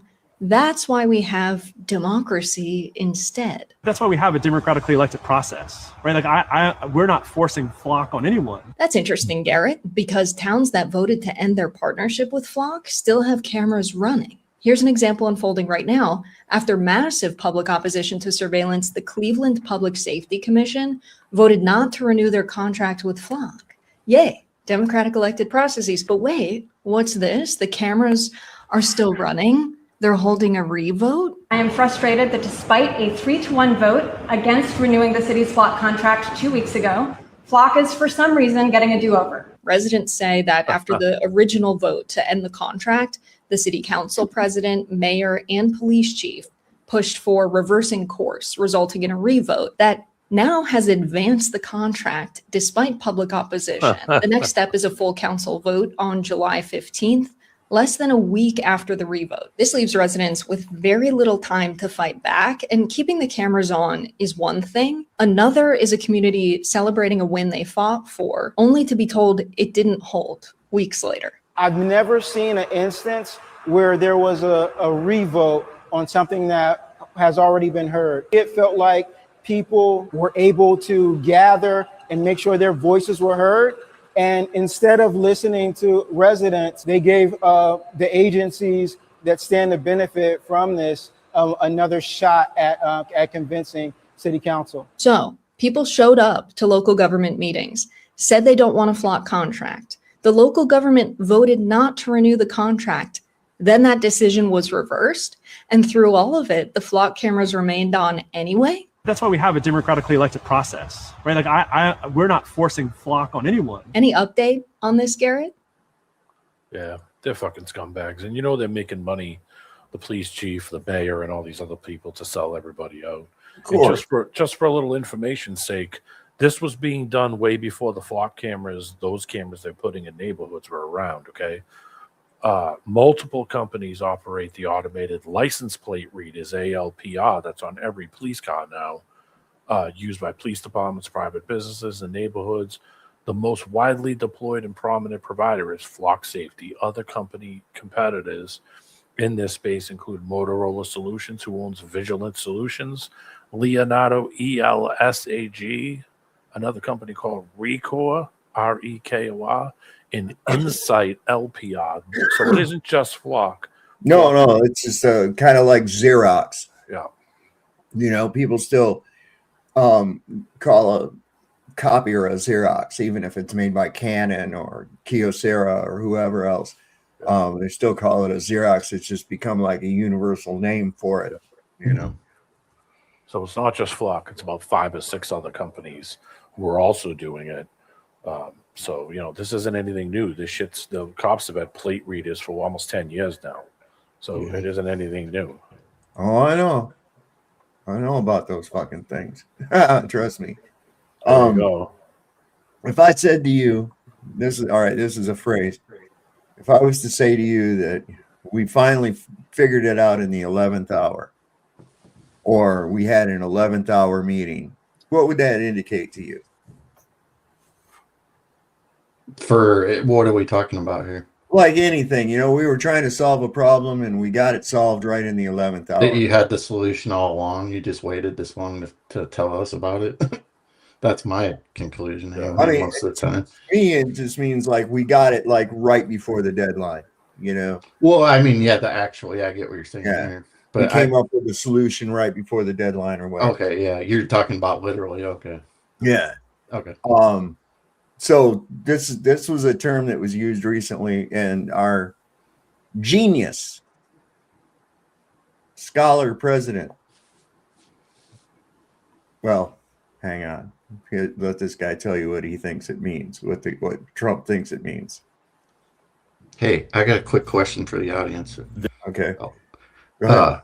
How many in the audience, answer this in chat, how many of you guys just listen to this or watch it, like the show, the podcast, soft show, or do you do both? I know people are busy and you kind of listen and then watch, but I'm just curious how many actually are like, because it'll go towards the way I answer things. Because sometimes when you say things, you know, people that just listen, they can't, you know, if you're using visuals, they don't know what you're talking about. So I was just curious. Should put up a poll. That they'll answer. So, all right. I do both. Yeah. It depends on what's going on. Yeah, Yeah, exactly. If I'm working, I'm listening. If I'm driving, I'm listening. If I'm home, either home, and I can get to it, then yeah, I'm watching and listening. Right. It kind of gauges how, you know, how people perceive the conversations that are going on sometimes. Owe said he doesn't do either. He doesn't listen or watch. You got a interpreter.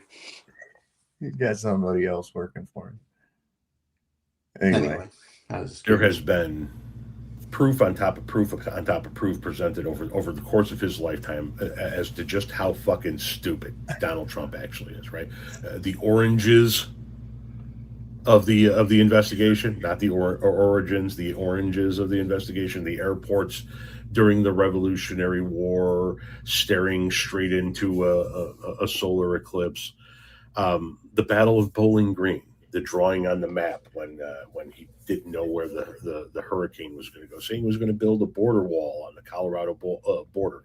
Just numerous examples over time of just how fucking dumb this guy is. He literally believes that the term 11th hour deal, like a deal done in the last minute before it needed to get done, means an 11-hour deal. An 11-hour, they had an 11th hour meeting.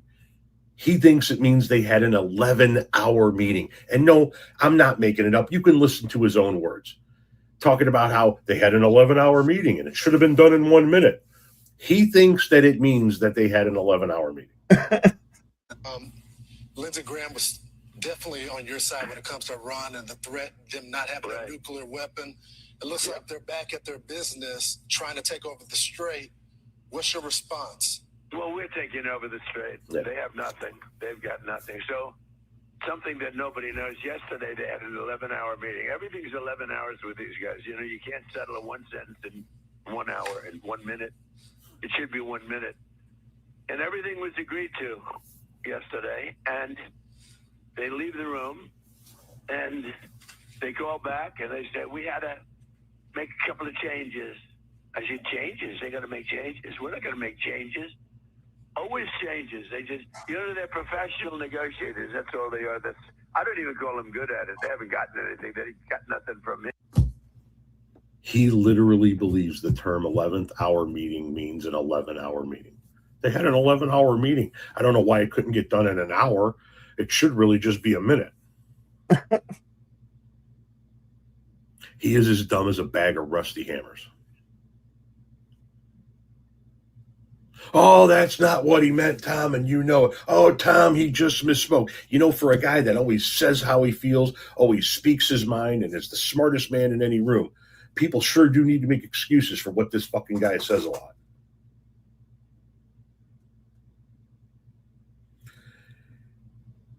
He is, without a question of a doubt, the dumbest president we have ever had. It's not even fucking close. If you took every single president that ever lived and put them all in a room together with Donald Trump, I don't know that a single one of them would ever speak to that man. They would all be off on the other side of the room making fun of just how fucking stupid this man is. And you fucking idiots keep voting for him. Which tells us exactly how intelligent you fucking people are.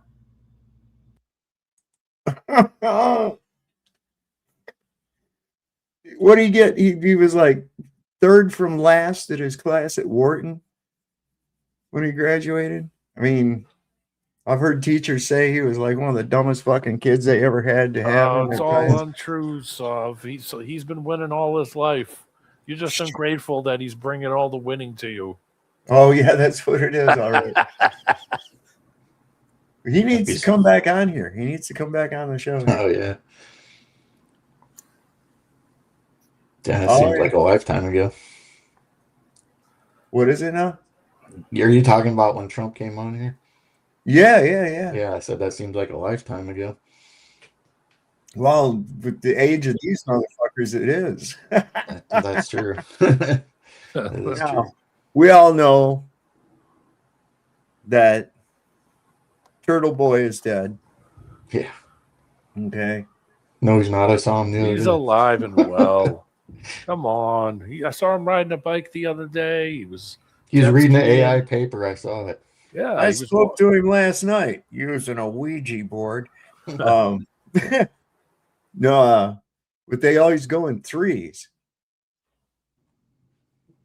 You know what I mean? They always go in threes. There was a bunch of them that died. Sam Neill died, and not politicians, but who was it? Bonnie Tyler. Bonnie Tyler, yeah. Tyler died. That's true. Yeah. There's somebody else too. There's a bunch of them.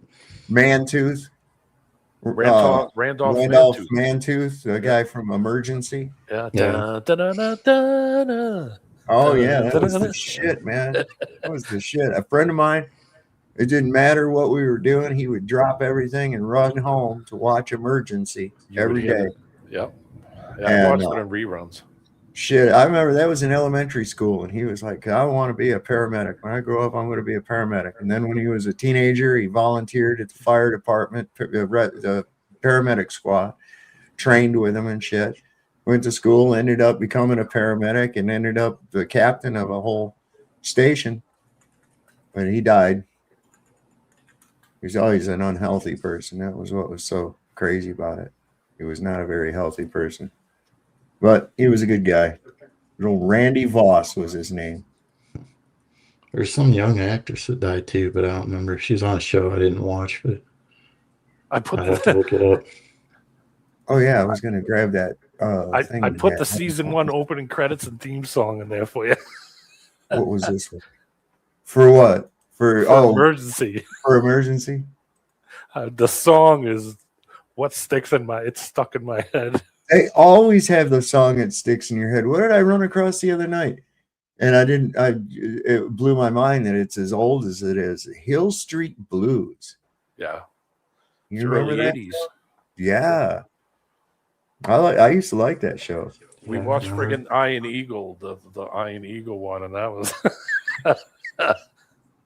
sappy. Remember this? Didn't they do a sequel to that where they had all these old warplanes and had these pilots from like World War II flying and shit? Some kind of craziness. The 80s, there was a lot of drugs in the 80s, you know? It had permeated everywhere into our movies, everything. They were making all kinds of crazy shit movies. Weird Science. Does that one ring a bell for anybody? Oh, yeah. Yeah. And now the guy that played the older brother, Chet, in Weird Science, he's dead now. He died? Yeah. I didn't know he died. Yeah, Bill Paxton. That was a suicide. Bill Paxton died? When did he die? It ain't been that long, really. Let me see. A couple of years ago. Let's see, Bill Paxton. 24, I think it was the guy from Nerds. The guy from The guy that was the big dude in Nerds, he died too. 2017. It's been 9 years. Oh, jeez. February 25th. He wasn't that old. He was only 10 years older than me, so he'd be 70 now. Yeah, I had a bit of a crush on Kelly LeBrock. Oh yeah, didn't during we that all? time period. You and a million other fucking Yeah, I know, teenagers. right? Yeah. Good old Kelly. Wasn't she married to Steven Seagal? Yeah, something. I don't know if they're married, but they dated. They might have been married though. Something about he beat her ass or some shit Yeah, like that. or He was more. abusive. Here we go. What we're saying about Graham. And I like how they call this ex-CIA Larry Johnson. Dude, there's no such thing as ex-CIA. You are always. Never. You want to admit that you're the number one senator proponent of Ukraine died in Ukraine in the aftermath of the Russian military strikes? Well, that doesn't fit the narrative too well. And all I can tell you is I've also heard from people who had access to the Pentagon, to generals in the command center, National Military Command Center. They were walking around talking today saying he died in Kyiv. When did he visit the drone factory? I'm curious. Can you tell me again? Friday afternoon, but I don't know the time. When do you think he left Kiev to Poland? The earliest he could have left would have been the following morning, Saturday morning. But again, think, why would Graham fly 20 hours, fly and take a train for 20 plus hours to do just a tour of a drone factory, and then the next morning get back up and repeat that whole 21 hour journey? It doesn't make a whole lot of sense, does it? No. All that really came to mind is at least he's gone. That's all Yeah. I thought. That's I don't all care I- how it happened or when it happened or where it happened. I just that he's not here. Like a steam locomotive rolling down the track. He's gone and nothing's gonna bring him back. Yeah, he was a horrible human being. He really was. So I don't know. I just briefly caught something a little about that too. So I don't know what state to state rules they have for how they replace them or whatever, but they're talking about putting his sister in or something or Yeah, they've already done it. well, how does that work? I don't know, man. It'd be great. I'm going to be a senator. And then, hey, listen, I'm going to be going on vacation for a year, so I'm going to put my dog in charge. Yeah. What the fuck, man? Yeah. They did that with somebody else, too. I can't remember who. They used his wife or some shit. Wasn't it one of the presidents or no? That was kind of behind Roosevelt? the scenes. That was Wilson. Oh, okay. Yeah. Yeah, also Roosevelt, too. He was pretty well incapacitated, but Wilson, he had a stroke. And his mistress was actually running the fucking show. That's a gig. Yeah, right? That's the way to do it. I don't know how that sort of like, how I don't know. They're really giving people the idea that this bequeathing by relation to position is a thing, Excuse you. And it's like the king died, so now the prince becomes the king. Yeah. Like that's not how we do shit here. Oh, Charlie Kirk's dead, so automatically his wife gets to be the CEO. Oh, what happens if she gets killed? Is it going to be one of the kids? That's like more confirmation that voting is, useless. no point to it. They're gonna just put somebody in there. Well, I mean, it's the illusion of choice. Yep. So that's Symbolism over substance. Just like I Sonny said Bono before. was replaced by his wife. A couple people said. They say caulk and paint and make it what it ain't. That's what they do. They did that with all the fucking reflecting pond, all this bullshit they got going on in DC. Every bit of policy that this guy puts up, all the gold glitter that's in the fucking Oval Office, all this symbolism over substances. Oh, let's put a Ukraine flag. Oh, I stand with Israel flag. Oh, whatever is the most popular thing that the government gave me to glom onto. Yeah. Are you fucking shitting me, man? I like Colin when Colin talks about it, and he says, a green flag for this, a yellow flag for breast cancer. He says, I have a brown flag, and you know what that's for? Eat shit, motherfucker. I love that. Sorry, yes, some more. So you guys kept up any with the Tyler Robinson nonsense? Trial to a degree.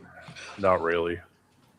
I mean, To I a was degree, like, but shit, you could grab a homeless guy out of an alley somewhere and defend this motherfucker. It's him. Well, I mean, it's this. Their case is so goddamn weak. You can get this. I'm surprised that the judge hasn't thrown it out already. I have a good feeling that they're going to convict him anyway, regardless. It's Enrico Palazzo. Oh shit. Anyway. So Tyler Robinson's preliminary hearing wraps up, and it's a fucking joke. It's an absolute fucking joke. There is more evidence that Mitch McConnell is still alive than that Tyler Robinson was anywhere on that UVU fucking campus. They don't have a single fucking picture of his fucking face. It's all just pictures of dudes from the back in maroon shirts and jeans walking around, sometime limping with the left leg, sometime limping with the right. Oh, they got his car. Yeah, they got a fucking Dodge Challenger. Tyler Robinson drove a V6 fucking a low grade Dodge Challenger with just single exhaust. They're fucking toting out pictures of Tyler. There he is driving into UVU, except that one has a body kit and dual exhaust. Not to mention that, like, the witness that fucking stated this, that showed them the car, yeah, they're like, it was a bald dude driving with 3 other people in the car. There is nothing there. There is no hard evidence of Tyler Robinson. They're even like, here's Tyler Robinson in the police station. And they literally show a video of the back of some dude's head. It could be anybody in a maroon shorts and jeans. You have to be so fucking retarded that you trust the science to believe anything these fucking shills saying. And there's the pattern recognition for you, right? All the same people out there saying, yeah, Tyler Robinson totally did it, are the same people that push the vax. They're all the same people that told you to trust the science. And they're also the same idiots that are like, Israel's our greatest ally. It's the same lying ass shill motherfuckers that haven't had any credibility for the last fucking 6 fucking years, and yet you're going to sit there and listen to them? You know what's going to happen here? Like, Tyler Robinson was never supposed to live. I don't think he was supposed to be able to turn himself in. He was supposed to die when the fucking cops raid his house and just shoot the whole fucking place up. Like, that was a wrench thrown in there when he went and turned himself in. Because even the DNA evidence, do you think the screwdriver on the roof of the Losi building had Tyler Robinson's DNA on it? No, it had Lance Twiggs' DNA on it. The fucking towel that wrapped up the gun, that also had Lance Twiggs' DNA on it. They had so many people's DNA on the gun. They even said that Tyler Robinson's DNA on the gun was the most degraded DNA. They had 600 individuals, and they could not identify that Tyler Robinson's DNA is the primary DNA on the gun, nor can they even attach it to the fucking trigger. Beyond that, the fucking bullet expert measured the bullet and said the bullet is only 0.284 fucking whatever millimeters. That's not big enough to even be a 30-06 bullet. This whole thing is such a fucking fraud-ass sham. Such a fraud-ass sham. And like, here's their one out. Here's the one out I'm seeing with Lance Twiggs' DNA on the fucking screwdriver. There's more evidence that Lance Twiggs did this shit. And here's how I think they fucking roll their out. All they got to do, they off Lance Twiggs, and then they write up a little fucking confession note. Oh, I'm the one who fucking actually did it, and Tyler fucking tried to take the fall for me. Like, oh, sad fucking Twitter. And then they're just going to be like, oh, it's all over. Nothing to see here. I guess Lance Twiggs did it and he's dead, because they can't just Jeff Epstein Tyler Robinson in jail. They've already kind of burned that fucking play out. So now they got to have a whole new fucking patsy, because they ain't got shit on him. And them going out there. On top of it, Erica Kirk hiring Jeffrey Epstein's fixer lawyer. When have you ever heard of the widow needing a lawyer in a murder fucking trial? Like, that she isn't being fucking accused of the being in the murder. Like, none of this makes any fucking sense, and all of the lies around it is just fucking infuriating. It's fucking infuriating. It's worse than fucking Corona, because you're like, no. Not only was he not shot with a fucking 30-06, like, I'm not that fucking brain dead. Like, that shit is a fucking planted explosive. You can see the shirt move before the fucking impact. Bullets don't work that way. And maybe if you've never shot a gun, you might be able to fucking be fucking lied to and believe that kind of shit, because that's how they work. All these evil motherfuckers, they play off people's ignorance and their inability to understand physics and just general operation of some things, because not everybody shoots guns. Not everybody fucking drives cars, knows about fucking dual exhaust, single exhaust, different options on cars. They're just lying about all of it. And I'm fucking sick of it. I'm not fucking having any of it. We all know Israel killed Charlie Kirk. Donald Trump and the whole administration, they're in on fucking covering it up, because just gotta fucking suck that blue and white dick as hard as you can. I'm so fucking over it. I'm so fucking over these lying ass motherfuckers just getting away with all of it. Burn it all down. Burn it all to the fucking ground. That is the only way this starts. There needs to be accountability, gallows. We need to bring back tar and feathering. The authorities will never bring fucking any accountability, because they're all dirty fucking cops too. So fuck them all. Good luck to you. Long live the Republic. Well, it's about time, Jess. Jesus Christ. Right? We went from, oh, if you don't vote for Trump, this country's ruined, to fuck them, burn it all down. They all suck. I think it's official. I think he's you mean he isn't going to come out next week and start telling us about Q drops? So. No, He's still stuck in the Matrix quite a bit. It's like, dude, I've been trying to say that. I've been saying it for a long time now. That gun was planted, by the way. Neither one of them touched that gun. No. That was it. And that DNA shit, I don't trust none of that fucking shit at all. It's all horse crap. Look, you could just let a kid scribble on some fucking paper and let a slick ass attorney tell you or whatever it means, this, that, or the other. Those people in the jury and none of them people in the goddamn court understand a fucking thing about that DNA at all. All they're looking at is some kind of result that they're presented with, and see, it matches this one over here, so that means this. Fuck you. But Sov, he called his trans girlfriend, "Oh, darling. Oh, so to be with you." You remember the transcripts from him calling his trans girlfriend? I mean, that's obviously how a 21-year-old talks.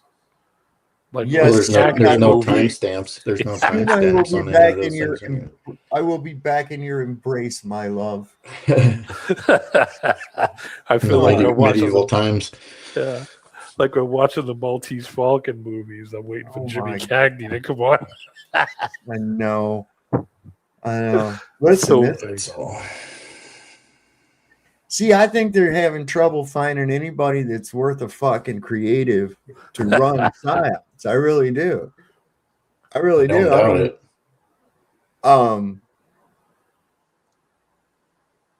I wonder why. I wonder why. Probably because those that are creative enough wouldn't fucking sell themselves out to work for such a goddamn organization, you know? Because I don't know. I shouldn't blanket. Creativity is taking a hit across the board on many levels, you know, musically, acting, all these different things. I mean, I'm not trying to blanket it, because there are still people out there that put out good content and music and stuff to it, but it's just not what it once was, you know. Listen, could it be that morale on the side of evil is collapsing a little? They're getting frustrated that there's so many people waking up and speaking out and seeing the lies for what they are. I mean, do you think maybe that takes a hit on their morale? It has to factor in some way, you know, that people are more hip to the way they try and pull off these things, you know, as opposed to the way they used to do it. You know, there's a bigger group that's we're allowed to gather together now, you know, and get on the internet. As much as I hate this, the way this, you know, all takes place, like a Zoom meeting basically, but it is it has its ups and downs, you know. Well, until we get our goddamn flying cars, that's how it's got to be, I guess. You know, it's hard for me to get up and go anywhere, really. You know, it's like I got these 4 dependents here. You know, like there's a big meetup going on, I guess, down in South Carolina. And I've been asked to go to it. And I'm like, man, I'd like to, but I can't. I just can't get away. I've got, you know, these 4 dogs I got to worry about here. We're in good time weather. So, you know, I can't be missing work when we got it. That kind of thing, which is starting to irritate the shit out of me. We finished the one job and we're supposed to start another one here any time now. And I haven't heard anything yet. So, maybe we'll get off. Hopefully I'll hear something before the weekend's out, because it's supposed to rain all weekend. I ain't got nothing tomorrow, so I guess I'm going to be mowing grass here today or tomorrow, which is depressing because I got to go up and get gas for the mower. Every time I go to the gas pump, I get pissed off. Better get sooner rather than later, because it's about to go up again. So why don't you get an electric lawnmower? What's wrong with you? You're going to step into the 21st century, and why don't you get the sickle out and start sickling the yard? Yeah, there you go. The scythe. Get out the scythe. I do have one of them. I do have a thing that's kind of like that though, for cutting down big grass and shit like that. Like the ones you see. The Grim Reaper. Well, no more like what you see. I know you're talking about. Like a sling blade. Yeah, it's a swing back. Now, it actually looks like a weird golf club with blades on it, kind of. Yeah. Anyway, that's a lot of work too. I got a weed eater. I just got to take the lawnmower and put a stake in the middle of the yard and put the lawnmower and tie a rope to it and just start it and just tie the handle together, and it'll wind itself around the pole. And I was trying to come up with all kinds of gimmicks of that kind of shit when I was a kid.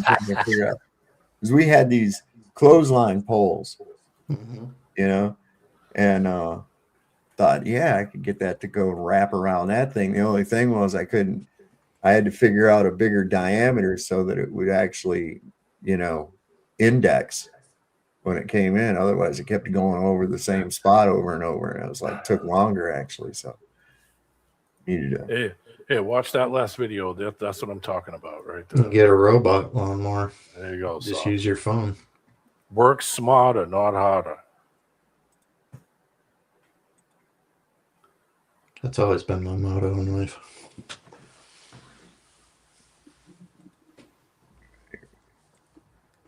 But yeah, I don't know. I think that social media has really turned people into dummies. So. Oh God, yeah. Well, we weren't working with a whole lot to begin with.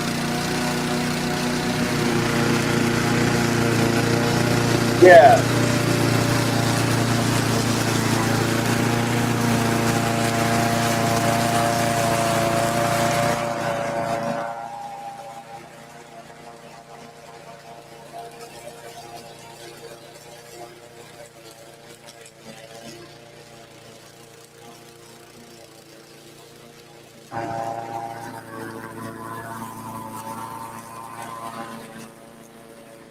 As long as it don't hit no index very much. As long as it don't hit no funny dips in the ground and start going in. See, it doesn't quicker. Index enough. You got to work something out. Maybe put a 5-gallon bucket down over that pole, right? And that would give it enough index. Of course, it would be wanting to go in more of a spiral. That'd be something to have to work out, because I think that would take longer doing it. But hey, you know, if it hit a funky dip, it would turn in quicker too, you know, and then all of a sudden you got a problem on your hands too. Oh, here's Kathy O'Brien. You know who she is? MK Ultra. Yeah, talking about Gerald Ford. This is pretty wild. Gerald Ford is not a pedophile per se. He's what I refer to as trisexual. He'll try anything. Any age, anybody, anytime, anywhere, just as long as he had control. Because he had a perversion of power, in addition to his interest in mind control. Therefore, it was Gerald Ford who came out to our house and explained to my father how to raise me in the project according to government specifications. My father had been caught sending this child pornography through the U.S. mails, and therefore he was approached and told that if he sold me into that project, that he would gain immunity from prosecution. My father remains free from prosecution to date for so-called reasons of national security. Once my father agreed to sell me into the project, I was taken routinely to Mackinac Island, Michigan, which is a political retreat where the Michigan governor's mansion is located. It was a bohemian grove of sorts where politicians met and discussed New World Order controls, where they discussed mind control of the masses, mind control in the school systems, how to use occultism as a trauma base. One of my sexual abusers at that time was the Prime Minister of Canada, Pierre Trudeau. Pierre Trudeau is a professed Jesuit. Now, the Jesuits are an intelligence arm of the Catholic Vatican. Pierre Trudeau represented this criminal faction of the Catholic Church, of the Jesuits, who believed in mind control of the masses because they wanted to be the one world church in the New World Order. Pierre Trudeau. Yep, Trudeau. Justin's daddy. Yes, sir. Yes, sir. A lot of people didn't know that. And Gerald Ford, he's a trisexual, said he'd try anything. Oh, Phil Turney. Survivor of the USS Liberty. He says he apologized for burning the Israeli flag. You believe that? Jono said lesbians next. Lesbians next. The latest drug out. It's called Try Cox again. Yeah. The globe is the one world religion. Yeah, I gotta agree with that. Crazy fucking people.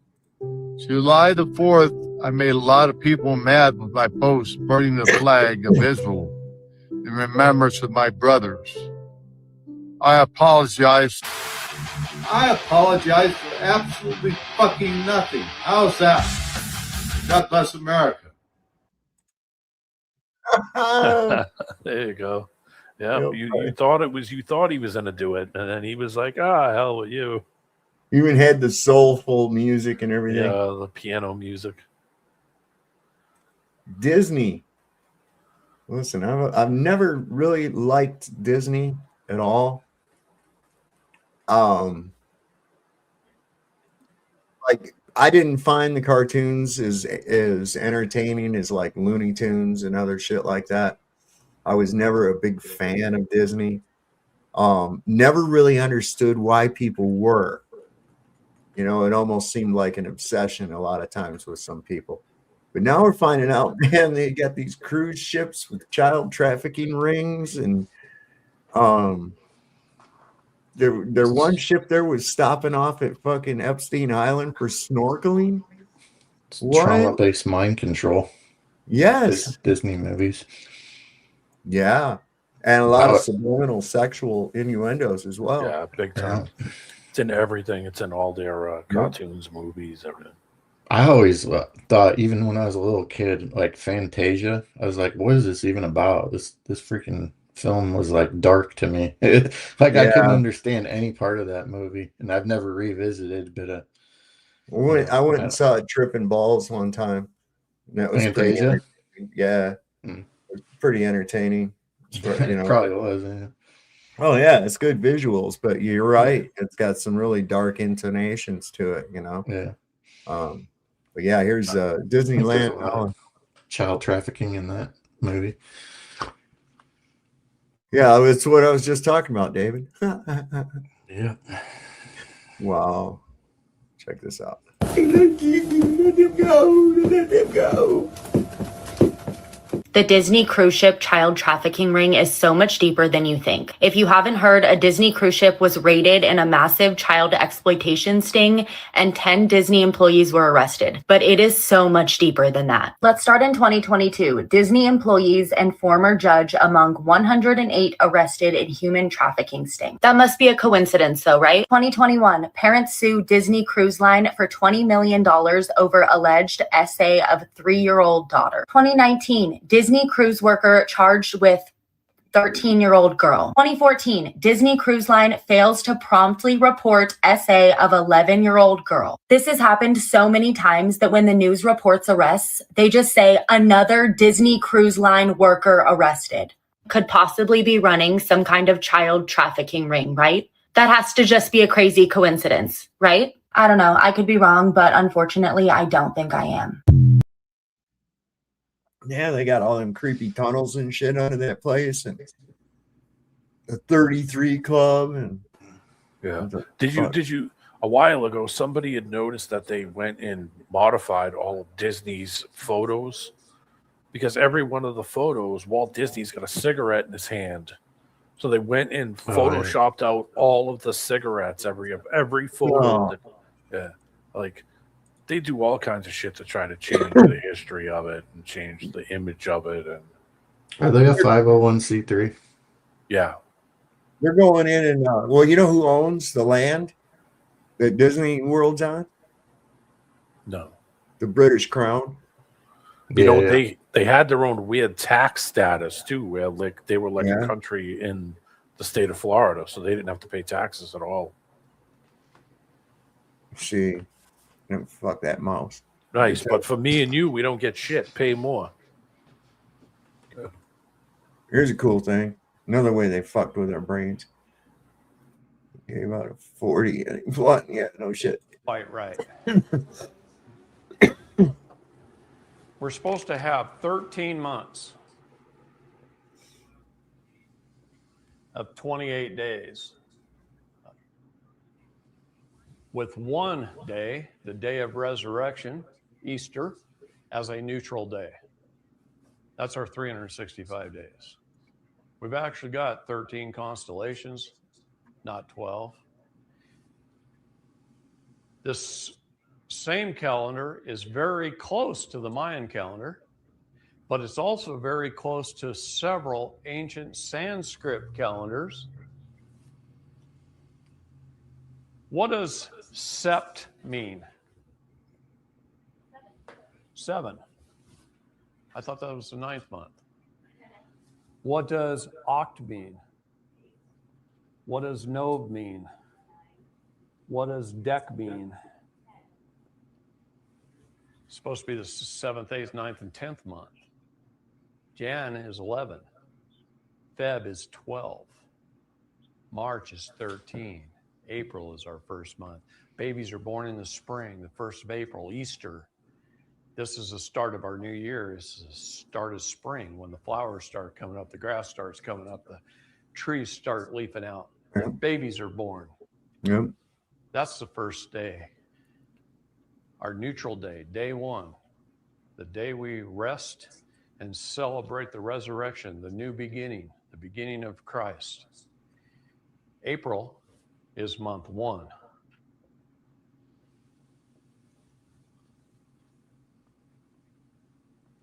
And then we lost a month in there. Where is it? What's it called? We know what it's called. I'm not going to reveal it yet, but we know what it's called. But this is the true calendar.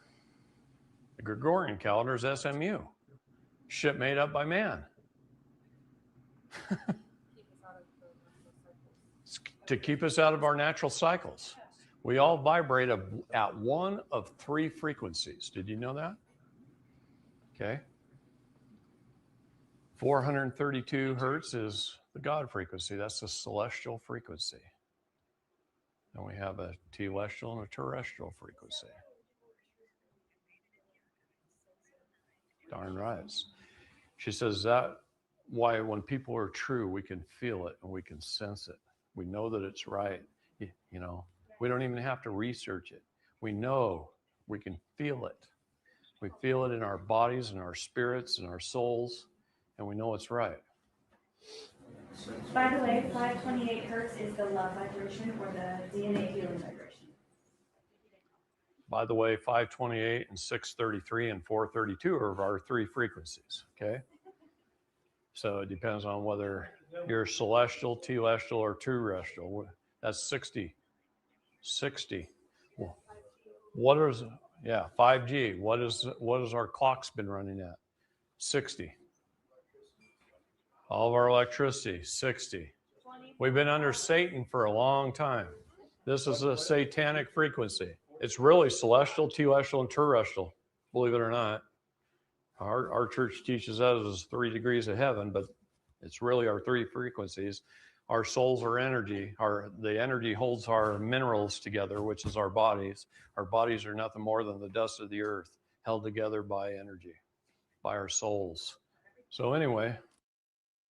What were those three frequencies again? Let's see. 633. What's that break down to? Is it 6 and 3 is 9 and 3 is 12. So that's a 3. The 432 is a 9. 7 and 8 is 15. It's 369. 369. See, 633, right?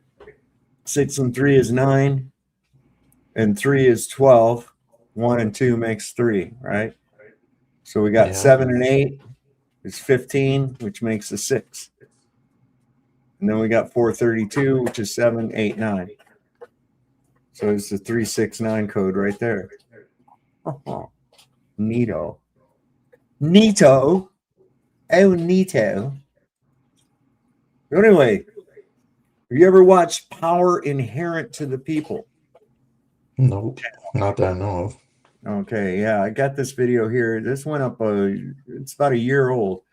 This is pretty good. It's no license, no registration, no insurance, the right way.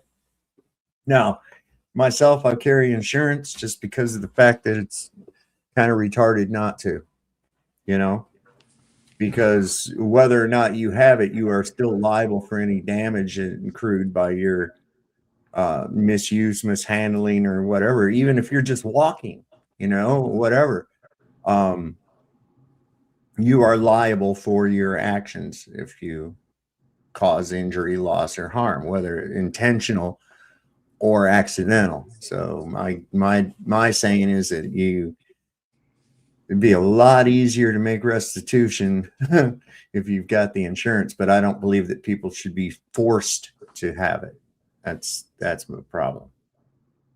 What's this electromagnetic what? Spectrum? Yeah, spectrum frequency. I just dug that up real quick. Yeah, that's our visual right there. We're like blind.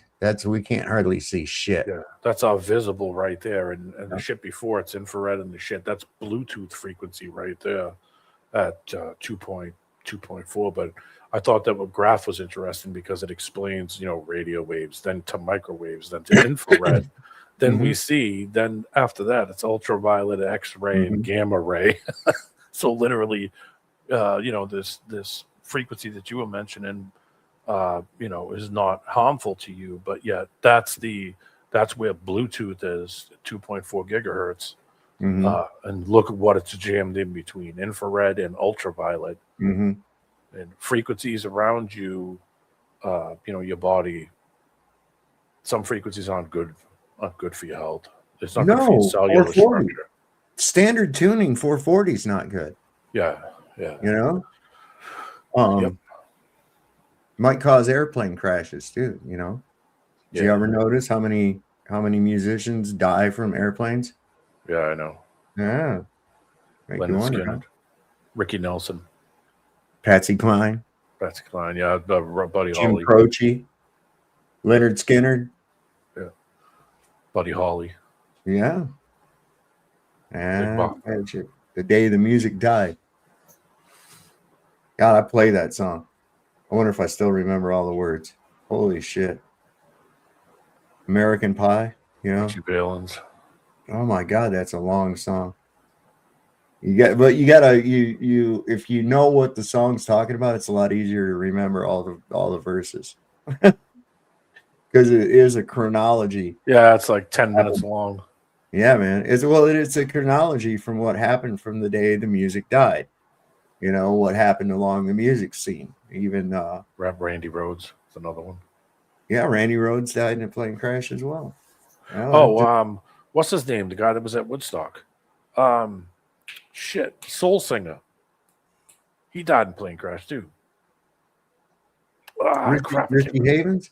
No, not Richie Havens. He died natural, but the other guy died in a plane crash in the winter. Can't remember his name. But he died in a plane crash too. If you're ever a famous musician, you should always travel by bus. Well, no, Ozzy was in the bus that the fucking Randy Rhoads plane hit. Yeah, he literally hit it. Just do concerts on Skype. There you go. You're better off. Have some kind of a bizarre electrician accident or something. What am I doing here? Shit, I can never remember that guy's name.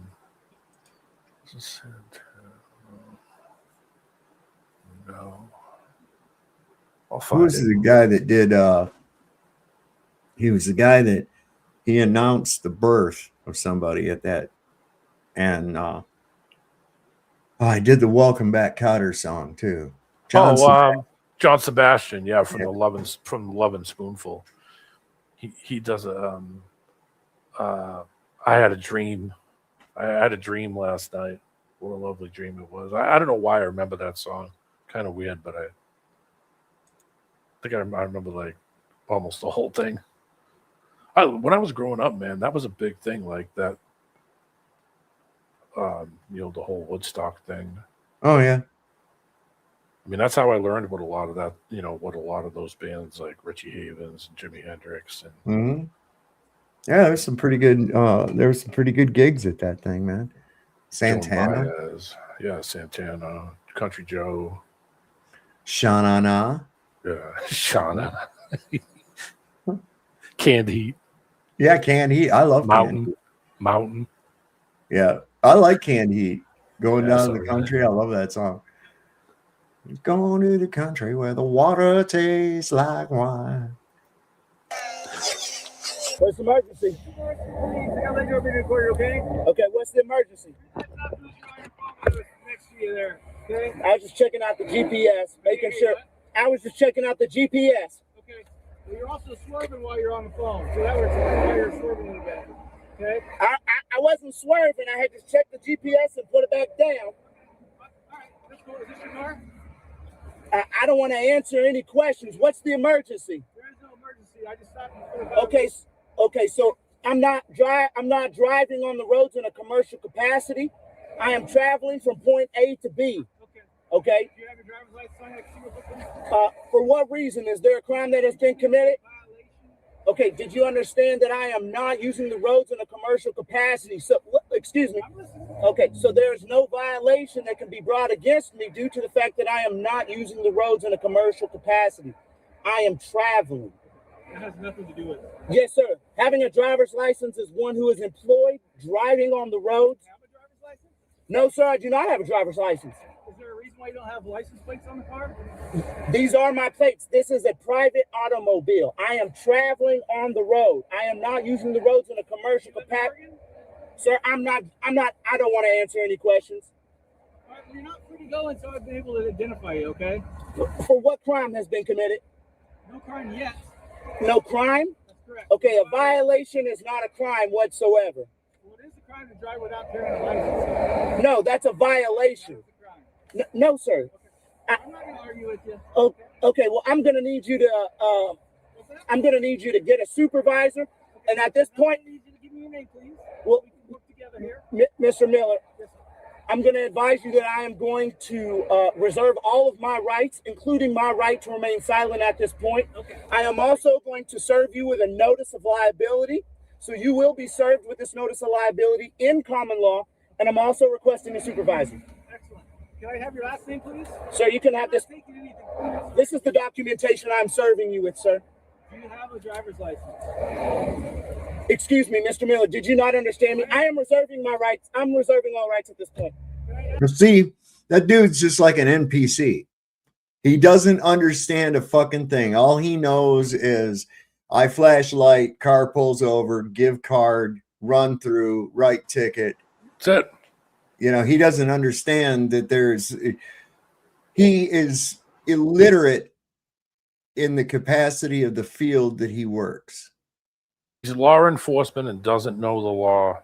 No, he's not law enforcement. He's policy enforcement. That's the whole thing. And that's what this guy's getting to. There's been no crime committed. Right? Yeah, who's the injured party? The state can't be a complainant. But that's the thing. See, what would you call him? What's his job title? He's a law enforcement officer. Doesn't know policy. I call him policy enforcement. Yeah. That's why they call him police. But their official title is law enforcement, Right, yet they well- don't know the law. Right. Well, there again, That's the law exact same and thing. policy are two different things completely. You see, man cannot create law. Okay, law is already established. That's why this guy's already stood on his common law rights. He's already stood on his common law rights. That's why he's trying to serve him notice that he's out of his jurisdiction when he's trying to enforce policy on a common law free man. You see, because those policies, right, the violations of those policies are only for employees that are conducting commerce on the highway. Yeah, And by like he's having not. what's that? He's not being paid to go to the store. He's not Right. delivering something No. to somebody else for No, he's money. traveling. Yeah, he's no not different than if you were on your horse. Yes. Or your carriage. He's not a livery or a cab service. Right, Or right. an Uber. Right. No pizza That's- delivery. There's no Uber. There's no transporting of goods, or anything else like that. So nothing about what he's doing is driving. Driving is an act of commerce. Yes, it is. So that's what people. That's what this guy doesn't understand. We use it, like I said before. We call all copy machines a Xerox. Even if it's not, it says, hey, make a Xerox of this. We even call the product of the machine a Xerox, right? Yeah. So people have lost sight of what the actual words and terminology means. And that is why they have your balls in a sling right there, is because you don't understand the verbiage. You don't understand the jurisdiction. What does that word mean? Jurisdiction. It means law talk. And if you're not fluent in law talk, you can't operate in it. You see, you have to be able to understand it, or you have to be able to recognize it in order to apply it. That's another thing. You don't ever want to understand anything either, because that's a submission. That means that you stand under something. It's no good. You don't want that. Fuck all that. When I look it up, it says it refers to the official power, right, or authority of a court, government, or law enforcement agency to interpret, apply, or enforce the law. It also defines the physical territory or specific subject matter over which that authority is legally exercised. What This is jurisdiction? why you don't use Google. Well, just break it down. Just break it down. Juris is law. Diction is talk, words. Here's a life hack for you guys. Just stick one of those magnetic, like Pizza Hut or Domino's things on top of your car, or like an Amazon Prime, like a contractor sticker. They'll never pull you over. Yeah. They always love their packages and their pizza. Real quick, Sav, I looked up another one from Merriam-Webster. It says B, the authority of a sovereign power to govern or legislate. Okay, so that's Merriam-Webster. That's dog English. Okay, that's dog English. We speak dog English. Okay.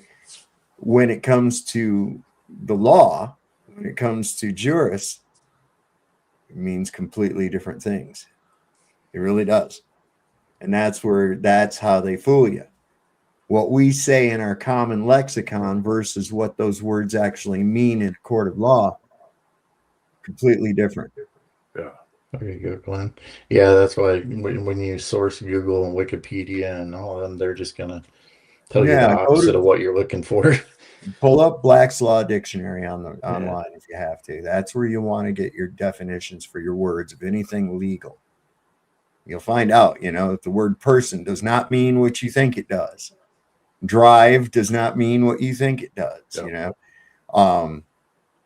There's a whole slew of things. Mandate, you think it means that you have to. No, it doesn't. Not unless you agree with it. If you agree with it, then it's just a strongly worded request that is only valid if the contractee agrees to it.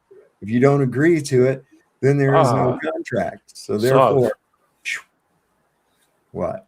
Juris Uh-huh. is of Latvian origin, derived from the Latin name juris, which is related to jura, meaning to swear or oath. Uh-huh. Yep. So, like, sue juris is like being a self-appointed lawyer. You understand? That you appoint yourself. Appoint me. Yeah. But see, they got everything mired down in fucking legalese and Latin. And did you learn any of that in school? Do you remember your legalese class? Oh, why? Well, they didn't offer that, did they? No, they didn't teach us Latin either. They don't teach Latin no more. No. My grandmother did, but after that, no. No. Back in the day, they did, but no, not when I was in high school. They didn't. No, yeah, they went away fast. Yeah. I don't want you knowing that stuff, man. Are you willing to give me any form of identification? Sir, have I committed a crime? You are at this point, yes. What crime have I committed? Driving without providing a driver's license. Sir, that's a C misdemeanor. That is a C misdemeanor. Driving, do you not? I don't argue with you, I'm just asking. Okay, I understand. Let me ask you this. Did you take an oath to the Constitution? Yes, sir. Okay. Now, taking that, Mr. Miller, please, let me ask you. I'll go get that supervisor for you. Okay, just let me ask you this. He don't want to hear it. All right, thank you. Fucking cop don't want to hear it. He's like, I'm going to get somebody else to deal with this shit, man. It's over my head. On my iPhone, but I am recording, so. What he should do is when they asked for ID, he should have handed them that paper and then said, "You're served." He tried, and the dude wouldn't take it. I know, but then he tried to hand it to him. But when he asked for ID, he should have handed him that piece of paper. So he grabbed it and then said, "Now you're served." Yeah. That way, it's in your hand, and you know, just like a process server. Okay, once you take it with your hand, that's it. You've been served. Here's your notice.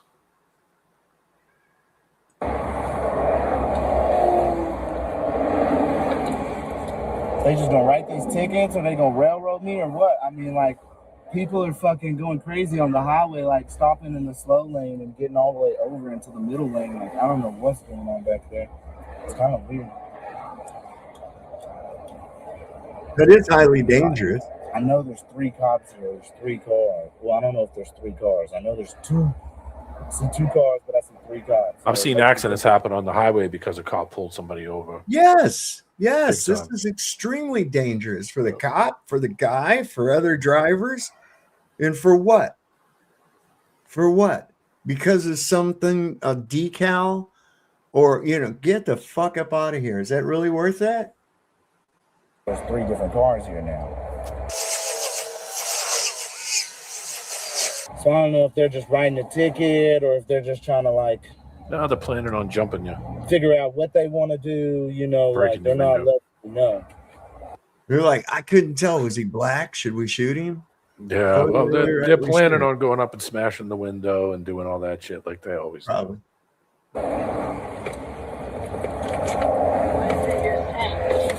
Huh? What did they just say?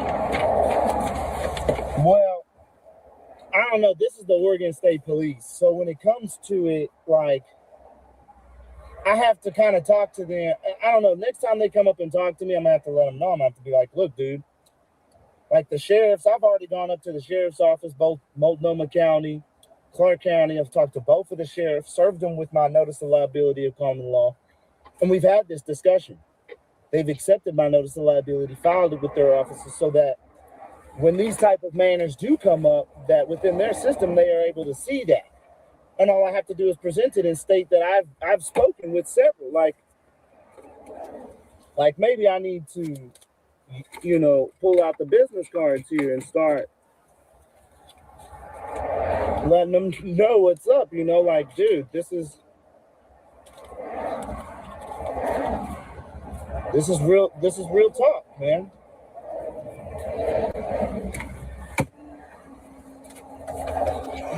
And they're gonna write me these tickets, but that means then I have to come all the way back down to court either way. when they have the discretion to just say, you know what, yeah, you're right, but they don't want to look it up. They want to look at, okay, well, this is what's in the system. We just got to go by what Oregon law is. But then, you know, you took an oath to the Supreme Court. So if you know, and it's like I'm sitting here telling him, he's like, well, you have a crime. It's a crime to not have a driver's license or something like that. I said, that's not a crime, bro. That's a violation. Because he kept saying violation. I was like, you're right, it's a violation. And then I was like, but that's not a crime. I was like, well, what crime's been committed? Where's the verified complainant? You know what I'm saying? Like, I'm not using the roads in commerce, bro. Yeah, who is the verified complainant? It can't be the cop who suffered loss, injury, or harm as a result of this man's activity. No one. And what's the emergency? There isn't one. So why do they have emergency lights on? See, none of this makes any sense when you really break it down and think about it. What is this guy sitting on the side of a busy highway? Now there's more cops there on the side of a busy highway. They're going to have to get out and walk back and forth between his car and their car and all this other nonsense. Got distracting lights flashing on the top of their fucking cars and whatnot. And over what? Because of a plate? Because what was the guy doing that alerted you to pull him over? How was he endangering anyone? He wasn't. No one was in danger at all. Any more than what would be normal, you know. Because he didn't pay us money, so you all can do need this. to not You got to pay. get permission. That's what this is all about. Mhm. Now it'll because you haven't gone through the process. Now the punishment will be the process. Right. You'll have to do this, and you'll have to do that. You'll have to take a day off of work, and you'll have to come down, and you'll have to do this. You'll have to swear an oath. You'll have to get a lawyer. Process is the punishment. Well, there again, they'd have to. I would ask to be compensated for a day's wages. Have to go down to court because it could have all been avoided had the fucking trooper accepted service of the paper that he was trying to give to him. Boom. He's already on the phone telling him, "Oh, I got one of those sovereign citizens." Is exactly what he's Oh doing. yeah. That's Sir, fucking sir, stupid. you're unaware that I'm an AARP member. Those fucking people send me shit all the time. So they want you in their exclusive group. I don't want to be in a club, man. So, I don't know. I feel like because they're taking so much time back there, maybe they are just writing up the ticket. But at the same time, I don't know. Like, they're just all standing back there. So they're taking way too much time.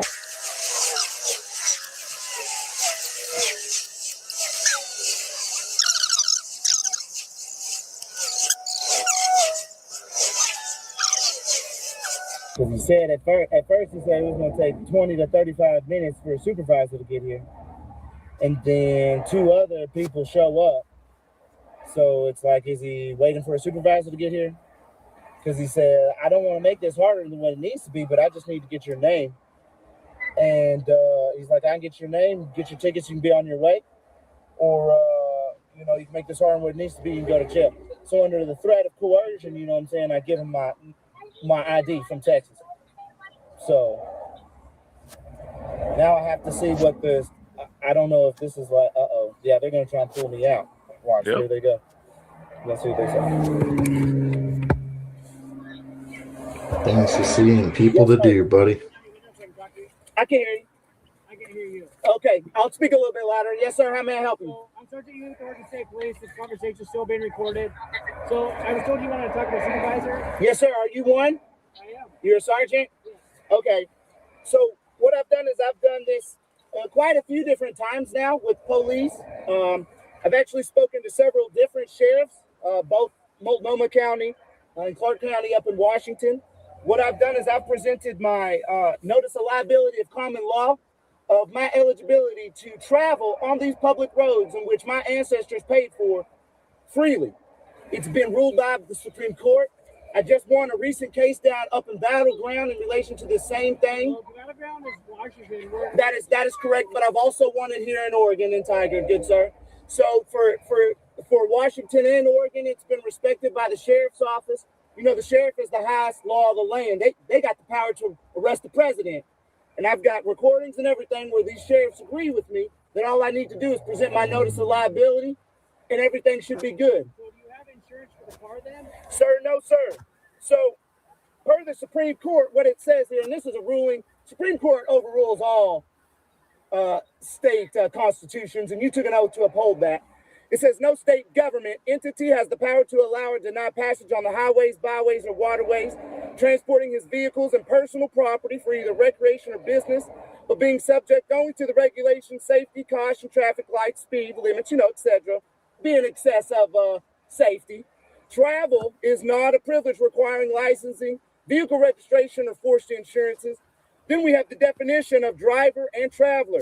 Driver, one who employed. I'm not using these roads in commercial capacity whatsoever. I am a traveler. I'm going from point A to... Can I look at it?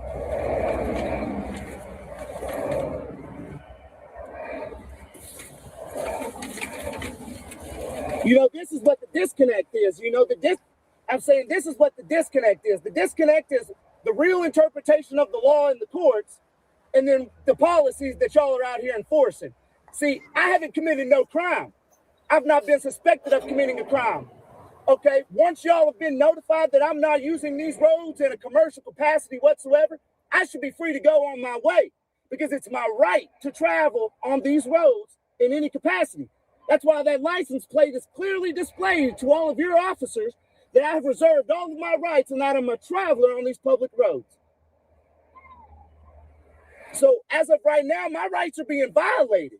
That's right. Because y'all have been advised that I'm not using you don't see me transporting any goods. I'm not employed I'm not carrying any passengers. So to be honest with you, this is deprivation of right under section 192, article 7. Okay, this is a constitutional violation, a violation of the deprivation of the color of law. All these violations within your state jurisdiction is a color of law. It's not a real law. They're statutes. And I have no contractual agreements with the state of Oregon whatsoever. I have no driver's license. I have no registration with this vehicle whatsoever within your state. I am in no contractual obligation with your state to abide by any revised statutes. I'm above these revised statutes because I don't have any contract. That's how it works, man. That's the law. And as a sergeant, I would feel as though you know that we have the right to travel freely on these roads. And all I ask is that, you really uphold, y'all's oath to the Constitution. That's it. We got the free right to travel freely anywhere, man. I'm not a slave. You see what I'm saying? There's nobody above me if I haven't harmed anyone. If anything, who's the verified complainant in this case right now? Who's the VC? You have to have a verified complainant. Who's the VC? It can't be the corporation. It has to be a person of the public. So I just really want y'all to we got to come together on this, man. I mean, here's the thing as well, though, but you're required to you only have an ID card, right? Yeah, so I'm not under any contractual agreements. But you're required to have a driver's license. If I was using the roads on a commercial capacity, yes. But I just gave you the Supreme Court ruling. You just took a picture of it. Yeah, so I'm going to look it up further, but here's the thing, because there are arrests that are enforceable. That is right. You are correct in that. If I was a driver, you are a driver. I'm not. I am a traveler, good sir. The term traveler and traveler are usually construed in broad and general sense. Why do you think I got a license plate that says traveler? But if you look on what the definition of driver is, right? One employed.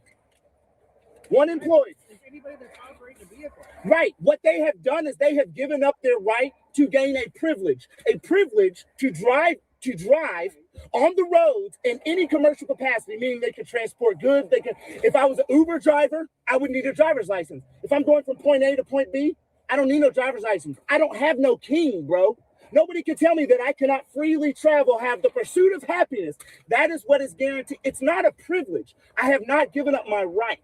I am the I am. I am the creator. I haven't harmed anybody. Eli, let me show you one more thing. So this case right here, this was this year, not too long ago. Look, they gave me one for no valid driver's operator's license. I go to court, and on the same day, the DA dropped it as an order of dismissal. Why? Because I filed my paperwork, bro. I know what I'm doing out here, man. I'm serious, bro. This is how it works. I've had it done here in Oregon as well, my brother, in Tiger.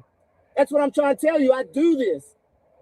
And that's what I was trying to explain to Miller, is that if you give me these tickets, I just got to come back down here and file motions and they get thrown away. Like, I don't want to waste my time. I'm just trying to. Was this a crime or was this a violation? No! A statute, man. A statute. That's all they are. A crime is a victim. There ain't no victim here. Where's the VC? Where's the verified complainant? If you ain't got no verified complainant, there ain't no crime, man. Everything else is just a violation. And there has to be a contract for me to be in violation. I haven't agreed to y'all's contract. I haven't got no driver's license. That's how it works in the courts, Eli.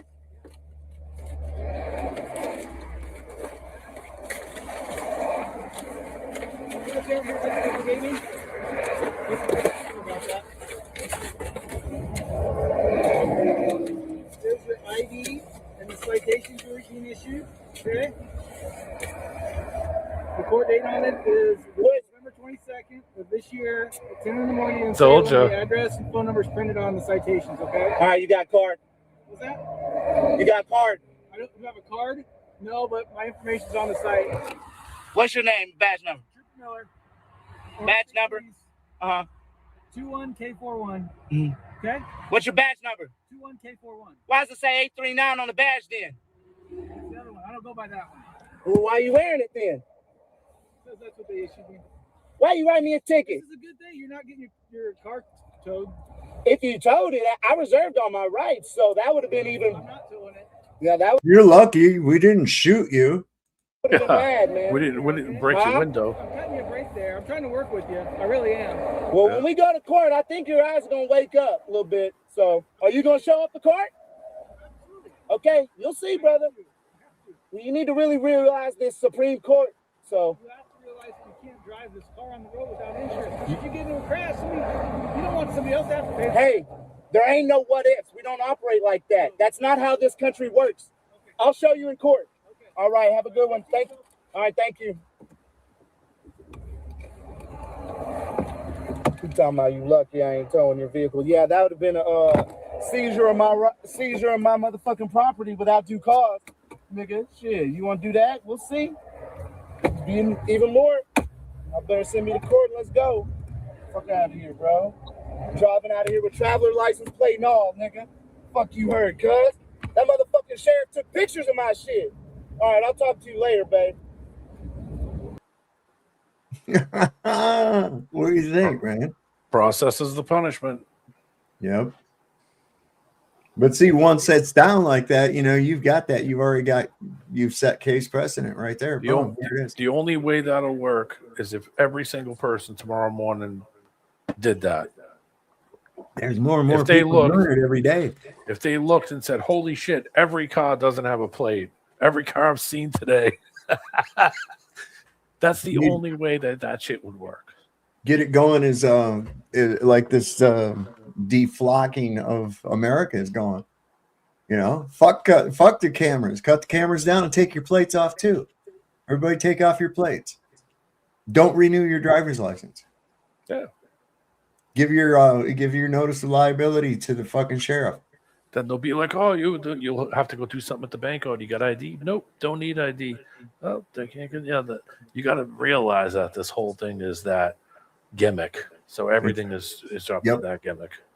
It's dependent on your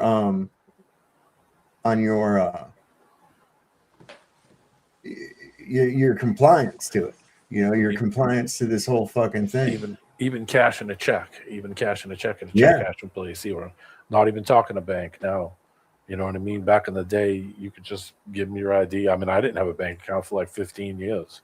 I hated banks. I just always went to the check cashing place. They charged me $1, and I cashed my check.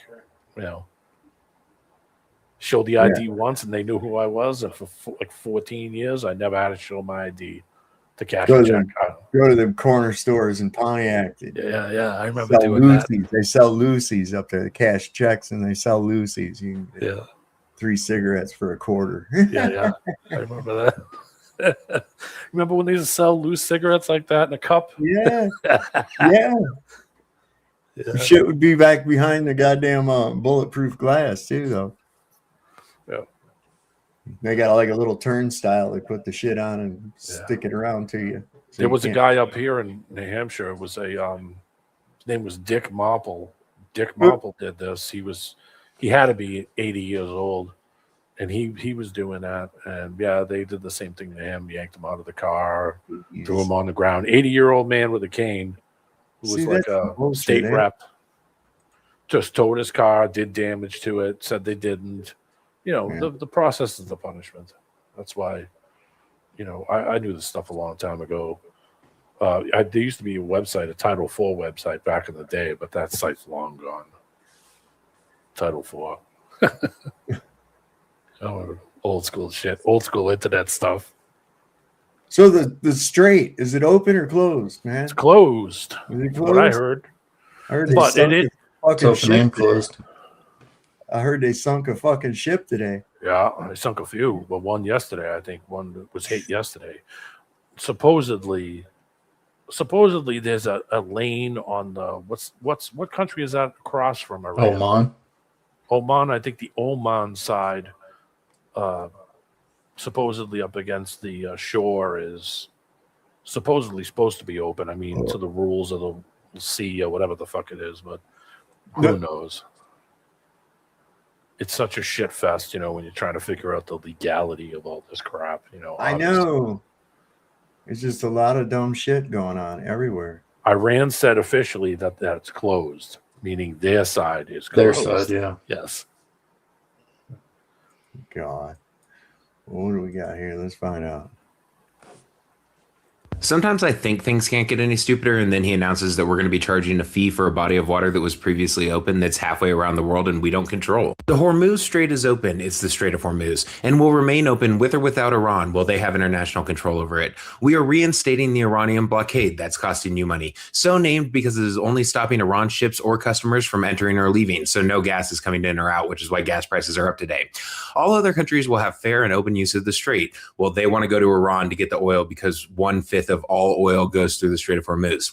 The USA will be, from this point forward, known as the guardian of the Hormuz Strait. Again, it's the Strait of Hormuz. But as such, and as a matter of fairness, we will be reimbursed at a rate of 20% on all cargo shipped for any and all costs necessary to do the job of providing safety and security to this very volatile section of the world. Just so we're clear on a couple more things, a blockade is an act of war. So he is spending your money to get us into a war when he promised no new wars. Additionally, the fees that he's going to charge for the Strait of Hormuz are new fees before he started bombing Iran. And then after he started bombing Iran when they were still in control. And then after he put a blockade in place, there were no fees to go through the strait. But now, because he wants to, and because he knows that this is a horrible idea, and the only way to make it look any way better at all is for us to take in money, he's going to start charging a fee to every country. Who's going to collect that? The U.S. military, the U.S. Navy just sitting there? Are they going to be like, oh, it seems you have 100 million barrels of oil. Oil is currently selling for $77 a barrel, so I'm going to collect 20% of 77 times 100. How is this possibly going to work? And also, I don't think that he has any power as president to just charge a fee to every country who sends a ship through a body of water that was an international body of water that previously had no fees associated with it, that we took over and then started blockading, which again is an act of war. Sometimes I just think it can't get any stupider, and then it just does. The funny part was that, remember when a while ago that Trump was saying that nobody should have to pay any fees to go through there? Yeah. And now he's charging a fucking fee, which is just ridiculous. They were saying 2%. Iran was saying 2%. pay us 2%, and you can go through freely. You can go through safely. Trump is now saying, "Oh, well, you have to pay us 20% to get you through it." It's like, holy shit, you're the friggin' mob, huh? Like, oh, it's the old mob trick. It's the old, oh, well, if something happens to your business, well, nothing's happened. And then the next day you go to work and there's a brick through your window. Yeah. And the guy shows up and says, "Oh, terrible that somebody just threw a brick through your window. If we were here, that wouldn't have happened." That's right. That's right. You're ashamed if something else happens. It's a shakedown. It's a fucking shakedown. It's called, oh, well, you never know. Something random could happen and, a fucking stolen car smashes through your building. Oh, how terrible. Sorry. Yeah, I have to admit, I think that the nail polish is a little off-putting. So I had to ignore that. Little bitch tit fairy boy giving us geography lessons and Now, careful. Oh, that's right. It's not Pride Month no more. Never mind. Yeah, it's done. We can speak our Be mind. mean to homos now. Put your flags away. Put your flags away. Everybody virtue signal something else. Everybody say, I care about Lindsey Graham. Prayers. Ladybugs. Turtle. Yertle the turtle's dead. They go in threes, so here's hoping, With the administration of specific substances, we gain control of the Hollywood stars. Like through prescription drugs? No. Illegal drugs? No. Without getting into too much detail, the substance causes a slow deterioration of neurological function, causing the subject to slowly fade into a schizophrenic bipolar state. Why would your group do such a thing? We do it to gain control over the money and finances of Hollywood. Hollywood is much like a commodity. The talent is a commodity, like oil is a commodity that needs to be controlled. I don't understand. Wouldn't it be more profitable from your group's perspective to have a healthy entertainer working in? Not really. Once an entertainer has reached a certain level of profitability, they fall out of that profitability zone. They're worth more if they do crazy things and if they eventually die in a crazy extreme manner. The group is made up of 5 high-profile Hollywood individuals and 20 lower individuals in the group who unwittingly do the work of the group without even knowing they're involved in the group. How is that possible? To understand this, you have to understand Hollywood and how desperate people are to be famous. I was approached by a high-profile agent because of my connections with my family, a high-profile Hollywood family. I'm tasked to manage a roster of high-profile celebrities. So why blow the whistle? Due to all the publicity that the Queens are generating, presently my position in the group is in jeopardy and my life is threatened. Well, why the mask? Revealing my identity would put innocent people at risk. Why not tell your story to CNN or some other major network? The arms of the group stretch deep into the mainstream media. The story would never reach the light of day if I went through CNN or ABC. Okay, let's talk about which celebrities your group has taken control of. Living ones or dead ones? Okay, let's start with the dead ones. Michael Jackson, Anna Nicole Smith, Heath Ledger, River Phoenix. He was one of my first. As for celebrities that are presently alive and have been administered the substance, Britney Spears, Lindsay Lohan, Joe Rogan, Jim Carrey, Mel Gibson, just to name a few. So what you're saying is we can expect more bizarre behavior from these celebrities? Yes, the substance has a immediate response in some people or can incubate in the brain for up to 3 years. Okay, so what is the substance? Like I said before the interview, there are certain things I will not discuss, but it is very real and very fatal. Well, so how do you administer the substance?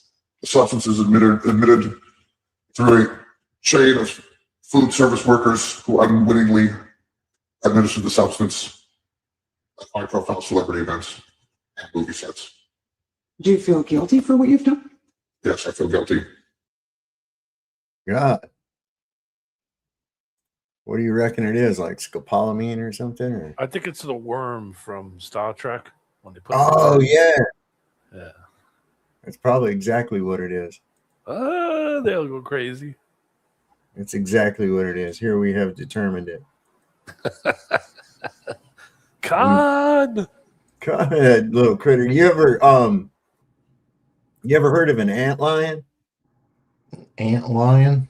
Yeah. It's a really tiny lion. No, man, it's a little bug that looks just like them little critters in Star Trek that they put in their ears, but they're really, really small. And they're kind of cool because what they do is they make a perfectly conical little pit, and they live down in the under the dirt at the very center of it. And what happens is the ant gets in there and the sand will start going down, crumbling as they try to get out. And they keep slipping backwards. They take 2 steps forward, 1 step back. And this little thing will take its tail and flip sand up so that it goes in front of the ant. And it causes him to fall down further into the pit. And once that ant reaches the center point of that pit, that thing comes up with these big pinchers and grabs a hold of the ant, pulls it down under the dirt and eats it. Are they pissed off because the uncle lion kicked the ant out of the house? It might be. It might have something to I do figured. with the violent type thing. You never know. Revenge. Spite. There's some shit about radium glass. I have some right here. I have some radium glass. See? My wife picked that up for me at a antique store. It's an antique mall. It's out near Verona. And let me tell you something, man. She said this place is so big. I want to go out there. She said it's so fucking big. You got to have a map to get around in there. I was like, kick ass, man. I'm down for it. Tell them toasters and to get toasters and moose to show up. Yes. That's what we need, toasters and moose. There's a big flea market antique show in Elkhorn, Wisconsin coming up. I'll probably end up going to. It's a really nice one. It's a real clean one, outdoors. Closed captioning on this is in German, so I'm going to turn the closed caption off. Well, sprechen Sie Deutsch. It's kind of disconcerting. We have been told a great deal of lies about our history. Probably one of the biggest is all the health benefits they removed from the past. While we're here filling our water bottles with microplastics, paying an ever-increasing premium for water, the past was using the miracles of radium. And they weren't just drinking it. There were many radium bathhouses all around the world as well. Yet not just the usefulness for health benefits, it was also used as a source of heating. Its potential was limitless, and its cost was minuscule. Compared to what we pay in heating costs today, shows why many of these fireplaces in the past were not set up to burn wood and atmospheric energy from the ether above. Radium was used for everything, from rubbers, chocolates and candy, razor blades. They even used it for their bathing, and they even used it to infuse their cigarettes in it. They tell us how bad the radium was, the stories of the radium girls, but they were using it in their fertilizers even. They were using it in their foods. How was it such a widely used source? And we're only told about the hyper-sensationalized radium girls. You see, there's a clear difference between man-made radiation and the naturally occurring radiation. That is actually quite safe. You can find many of those naturally occurring radioactive elements all around us day to day. But once the parasites came in and realized how much they could charge for energy, all sources like radium went out the window. It's all about profits for the few. Question everything, friends. Until next time. What is that new energy for you sagging, man? Radium will fix that sagging bag. Right? It lifts and separates. There you go. Now we're talking. Lifts and separates. That's what I like. Yeah, Isn't there something about radium in like fireplaces? Yeah. We had radium fireplaces, all kinds of shit. Listen, there's a lot of stuff from that people have no idea about it. Yeah. To this day. And the funny part is that a lot of people just don't care. Even if you threw it on something, I don't think anybody would even watch it. They'd be like doom scrolling right past it. Oh, I don't care. That's what you call NPCs. Yep. They're like, what? It isn't Kitten the Kitten videos, or it isn't from fucking gaming shit. Nah, I don't care. Yeah, nobody gives a shit after that, right? Oh, I mean, I spent a good portion of my life kind of in that realm for a long time. You know, I was I did for a disinterested. while. I was disinterested in a lot of stuff like that. It's like, you know, if it doesn't bother me, why should I worry about it? I grew up in a really old town that still had a lot of old things. You know, I thought about it when I was like in my mid-20s. I said, man, I am crazy lucky because I got to see all the old school stuff, like the old school stadium and the old cars. And, you know, I got to eat all, you know, like we never bought bread from the store. My mother absolutely refused to buy like Wonder Bread or any of that shit. She would send me down to the bakery and I'd have to go walk halfway across town and go get bread from the bakery. She wouldn't eat the shit from the supermarket. So I had to go down and get rolls and buns and, you know, and stuff for the week. You know, she was probably a card-carrying member of the anti-bread slicer. Yeah, absolutely. Yeah. She didn't think that was the greatest thing. She got Vienna bread, not sliced, whole roll. Connoisseur. Yeah, you know, she didn't want it sliced. She said if it was sliced, it wouldn't last as long. So she would slice it from the end. My father actually yelled at me one day, which I never, but you know where I'm going with that. But I got to see all the old school stuff. So I had interest in old music and old cars and the old businesses and the old ways of doing things. Yeah. You know, our library was over 100 years old. So they had, you know, Piola records, the old 75, the old big giant discs. 78, yeah. So, I mean, you know, I got to listen to a lot of that old music and sit at the old one earphone listening station, you know, and old school shit and watch. Hello, my honey. Hello, my baby. Hello, my mankind. Piola music. It was like piano music, but it was like strange piano music. It's called the Piola. trumpets are all like. And I mean, you know, as a goofy kid and you're just sucking in any information you can get, listening to that was like, oh, this is strange. Yeah, 7-Up had lithium in it. Yeah. So, I mean, you know, I cared about Pick 7-Up yours, baby. I cared about the old school shit because it was interesting and different to see somebody was doing way before you, like in my dad's age, you know what I mean? Right. So to me, it was interesting, but I mean, these days, try to get somebody to look at any of that shit, and they're like, "Oh, who cares? Fuck that. It doesn't have bass. Forget it." I mean, just go back to like the 1800s and learn how to get dressed. That would be enough. Yeah, shit you had to wear and put all your 9 garments on. Yeah.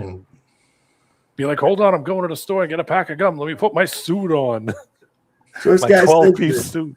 This guy says that Lindsay knew that something was about to happen. I think this guy's a robot. He is a robot, I'm sure of it. I now have undeniable proof that there is much more to the Lindsey Graham situation than what we are being told, and no one else has this photo that just got sent to me. And it's much more than just the photo. I told you yesterday I didn't want to be that guy, but there's just so many things that don't add up with this official narrative of this illness, this, what, was it a heart problem they said? So I'll show you the picture in just 1 minute. But first, today, as of a few hours ago, they have 20 different FBI agents all outside of Lindsey Graham's house doing an investigation. Not just today, but also yesterday. So if it was just a health complication, what's up with the FBI? When does the FBI ever, especially investigate that deeply into a health issue, right? That does not make sense at all. They're looking because there's more to the story. Now, yesterday I mentioned how I found it extremely odd his birth date to his end date was like this certain number, then 11, like September 2011. You get it. Of course, that also being the bottomless pit, Deception, Apollyon, Apollo, Abaddon, the new archway being built in DC. And now Iran, shut up, made another video today showing Laura Loomer being the next target, the same person who cries wolf that there is some impending attack and doom for the United States from, you know, that one country we just mentioned. I'm not going to play the video because I don't want to label this video AI. But have you seen what's happening in Iran right now? The US is bombing the literal crap out of them right this minute, while of course this is all going on. Now back to the video. Is Iran really making these videos? Would they really try to take responsibility for the Lindsey Graham situation and then go into something much further than that? Completely unrelated, not relevant at all, just a fiction story. It sounds like a really good stage. Now, I'm not saying he did not pass away or he's still here. Who freaking knows? There's no way to prove really anything. You know, a lot of people pass away. There's people out there who say that people never pass away, and I think that's ridiculous. But check out this picture that guy sent to me. Here's Lindsey Graham a few days ago flying on coach. First off, people like this, very high up in the Senate, they obviously would be, you know, flying private or first class and being safe. But also notice the look on his face. But wait, there is more, much more. And shout out to GF Life, the guy who sent me this picture from his friend of him being on the plane. Get this part. So he randomly passes away after just talking to people in good health, completely fine, right? Well, you know, like one of his last ever statements he ever said was, before I die, I have to put sanctions on Russia. Who would randomly say that, y'all? So what do I think? I think that this story is gonna be subliminal, like on the back burner, like people are talking about it, but the news won't cover it. Then all of a sudden it's gonna come out that some country did something, and therefore now there's a giant conflict like the first one and the second one in the 1900s. And just wait till my secret project drops. I'm telling you, you're gonna love it. Oh, by the way, let me know what you think below. There's always some kind of bullshit around these people, man. That's got me kind of curious as to what the fucking FBI is doing. The female body inspectors, absolutely. Will Kash Patel fill us in on it? Oh, yeah. Jeez, haven't heard much out of that guy lately. And you probably never will again. Oh, I'm sure they shuffled him to Buffalo real quick. Straightened his eyes out. Now, just a couple of years ago, this channel would have gotten nuked for showing this. Let's see, how long is this? Okay. I think Lindsey Graham is Elvis. You think Lindsey Graham is actually Elvis? Yeah, I think it's. I think we should call the fittest flat earther and bring him in on the case. You mean Timothy McVeigh? Exactly. Yeah. Uh-huh. I mean, we have David Koresh in the audience. See how he's got skin on his forehead, and also the fittest flat earther had skin on his forehead too, Yeah, right? See? Uh-huh. See? Coincidence? I think not. See, you got to look at the details. See that one hair on his eyebrow that sticks out like that, and it did on Timothy McVeigh too. Oh, yeah. Telltale shit, bro. It's all fun and games. It is. Christopher said, I think Lindsey Graham is actually Bonnie. He's maybe he's his sister. Maybe it's just him finally just breaking out in drag. Yeah, that's it. He's busted out. He looks like he can't wait to go put on a dress, you know, especially when he's got a war boner going on. He's dancing around, probably carrying a little Disney bubble maker and shit. And he's got wearing a little skirt. Yeah, blue. Got his old gray bonnet on. Pulling up his dress and doing a helicopter for Donald Trump in the Oval Office. Helicopter, helicopter, helicopter. This is a Japanese study of 18 million vaccine recipients. Came to some pretty interesting conclusions. Let's watch and I'll read along. そして3月29日 on の呼びかけがあり、本日6月15日、なんと 29th, the call was made. The data on the number of vaccinations for 18 million people has been compiled. And compared vaccinated and unvaccinated people accurately with unvaccinated in orange.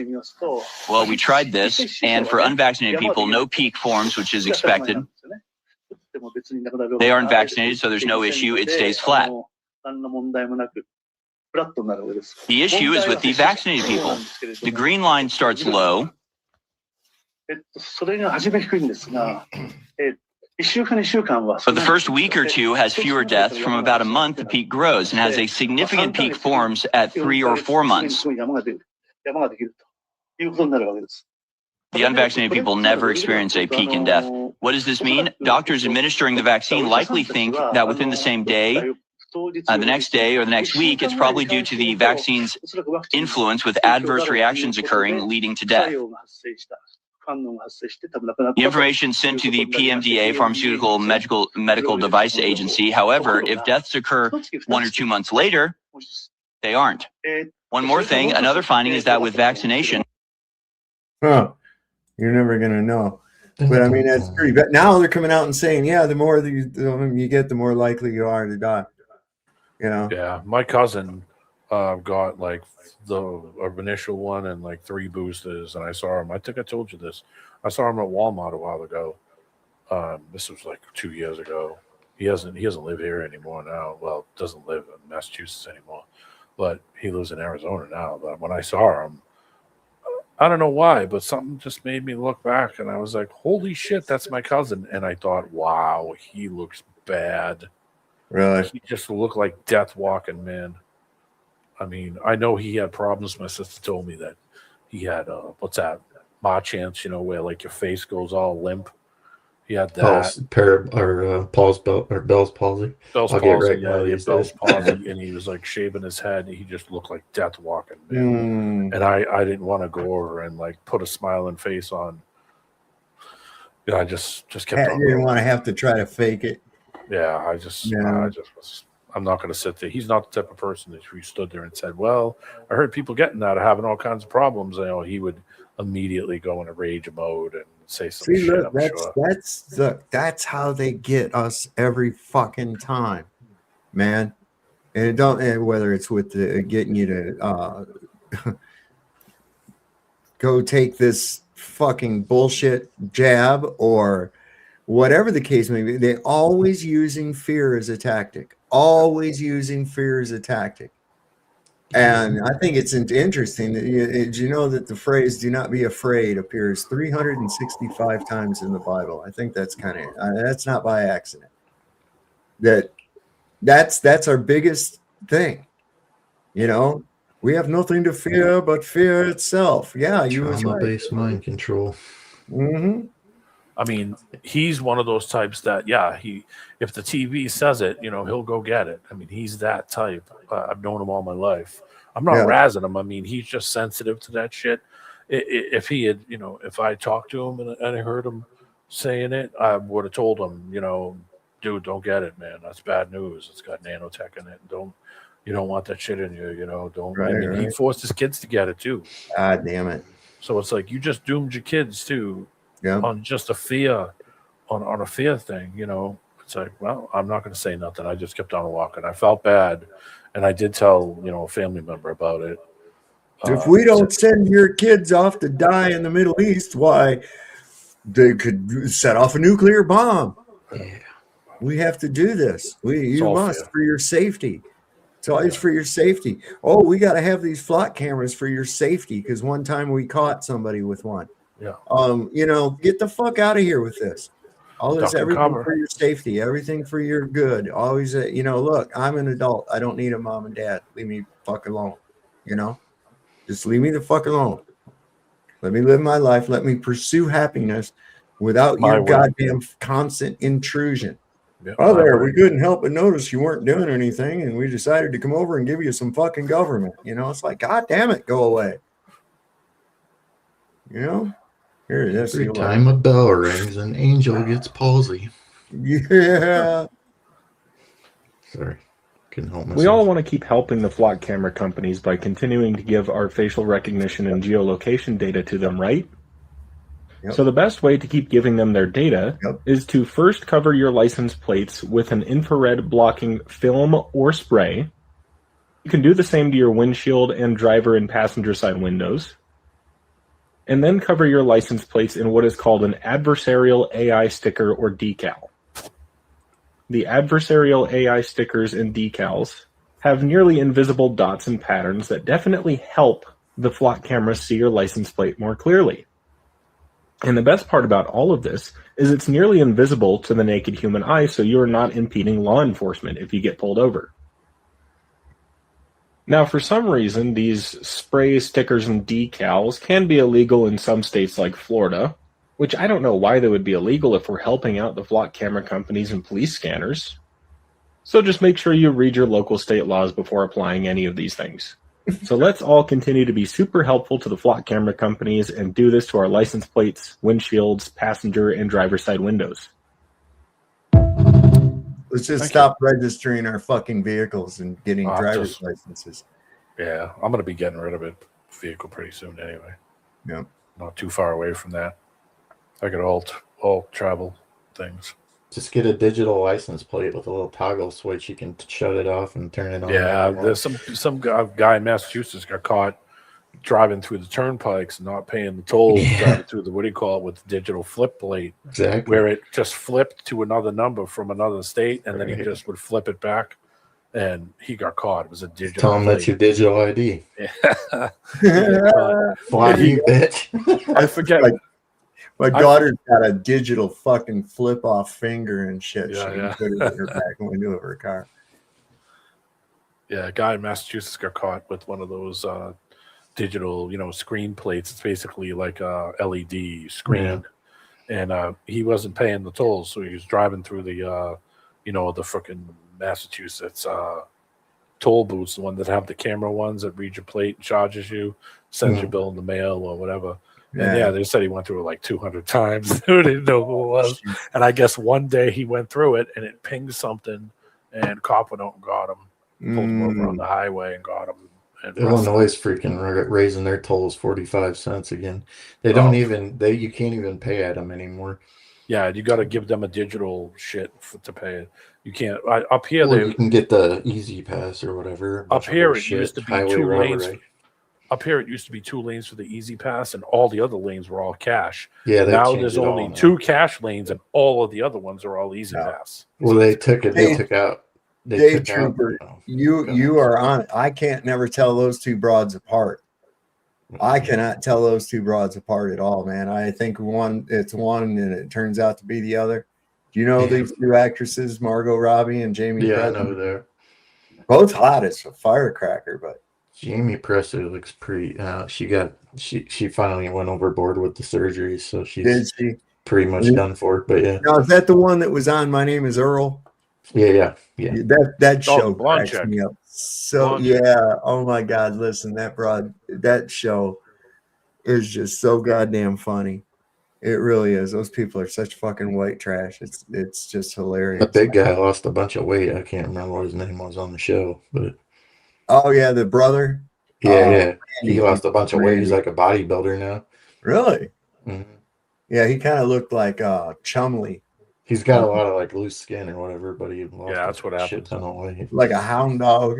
Yeah, basically. Like a hound That's dog. what happened. See his wife Yeah. pick him up by the back of his neck and shit, carry him around. Pretty bad. Anyway, they've been lying to you about blood pressure too.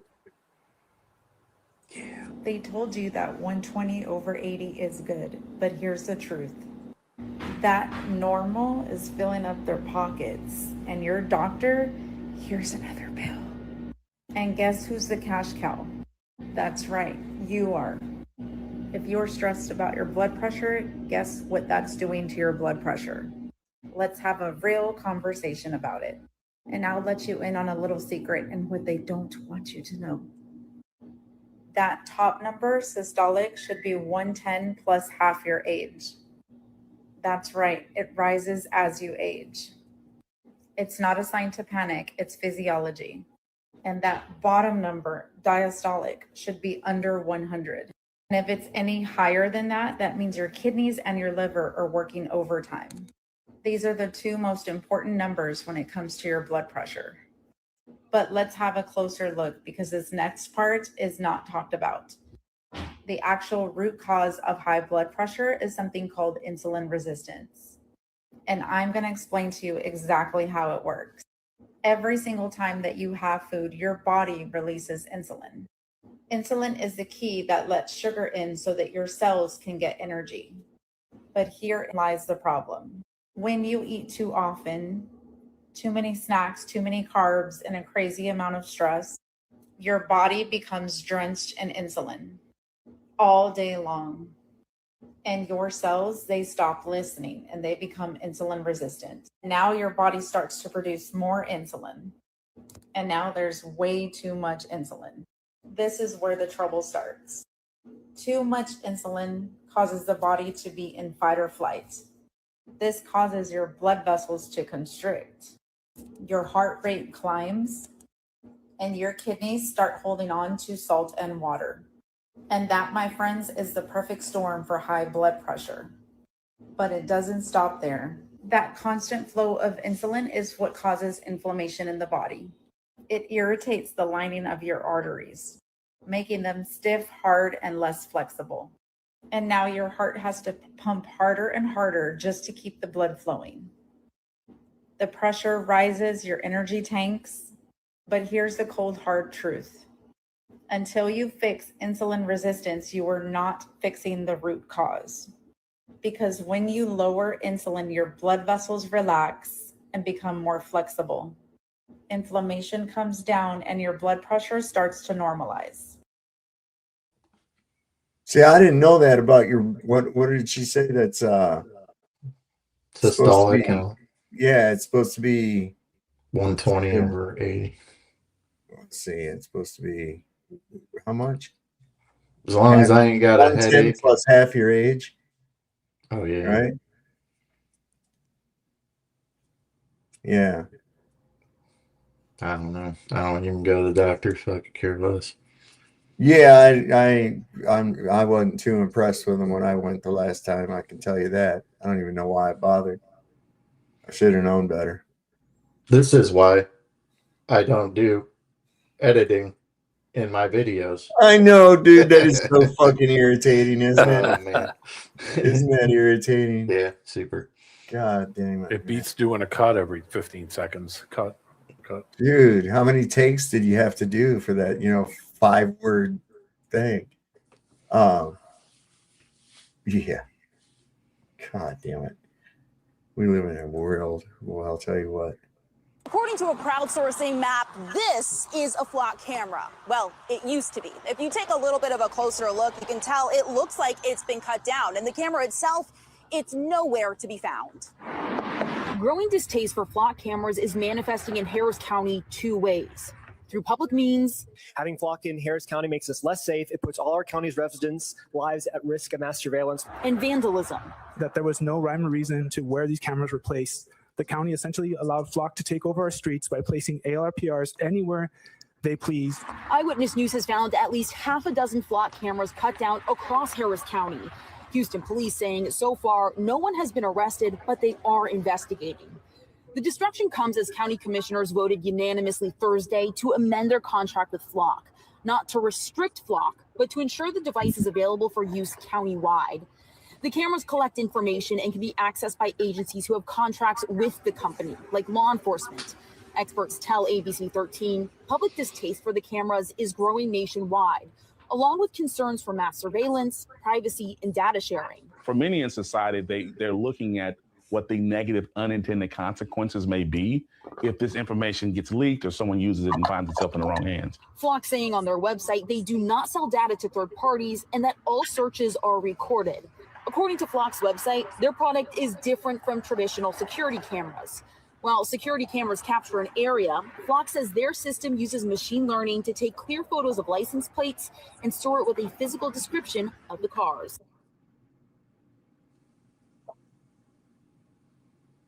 Bullshit crap. Fucking bullshit, man. Putting those things up everywhere, man. I don't like it. Oh, so they hang on one sec. Forgot about this. I don't know how. Senate voted against the NDAA with the merging in the military with Israel.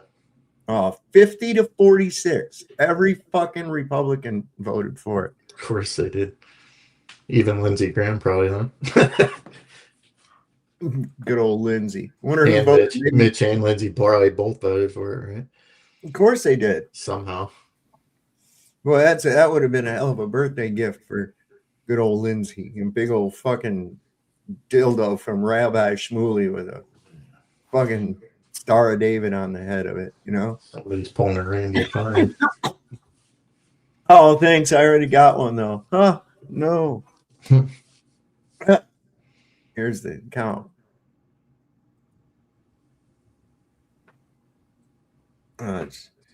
Anyway, that's what it was. 51 yay, nay, 45.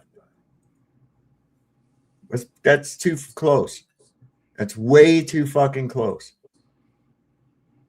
And that's what I'm saying. Probably not even. It's probably not even accurate. What's that? It's probably not even. Was that today? Yeah.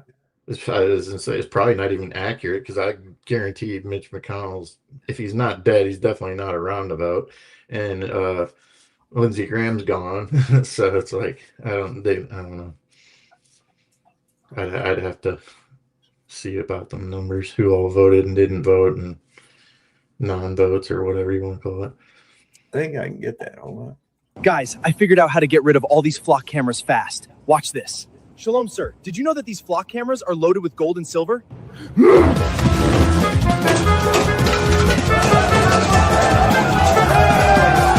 Guys, I figured out how to get... It's one way to do it. Just saying, it probably work, man. It'll probably fucking work.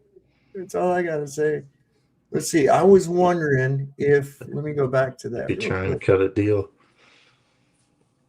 I wonder if there's a list. Should be. I can look.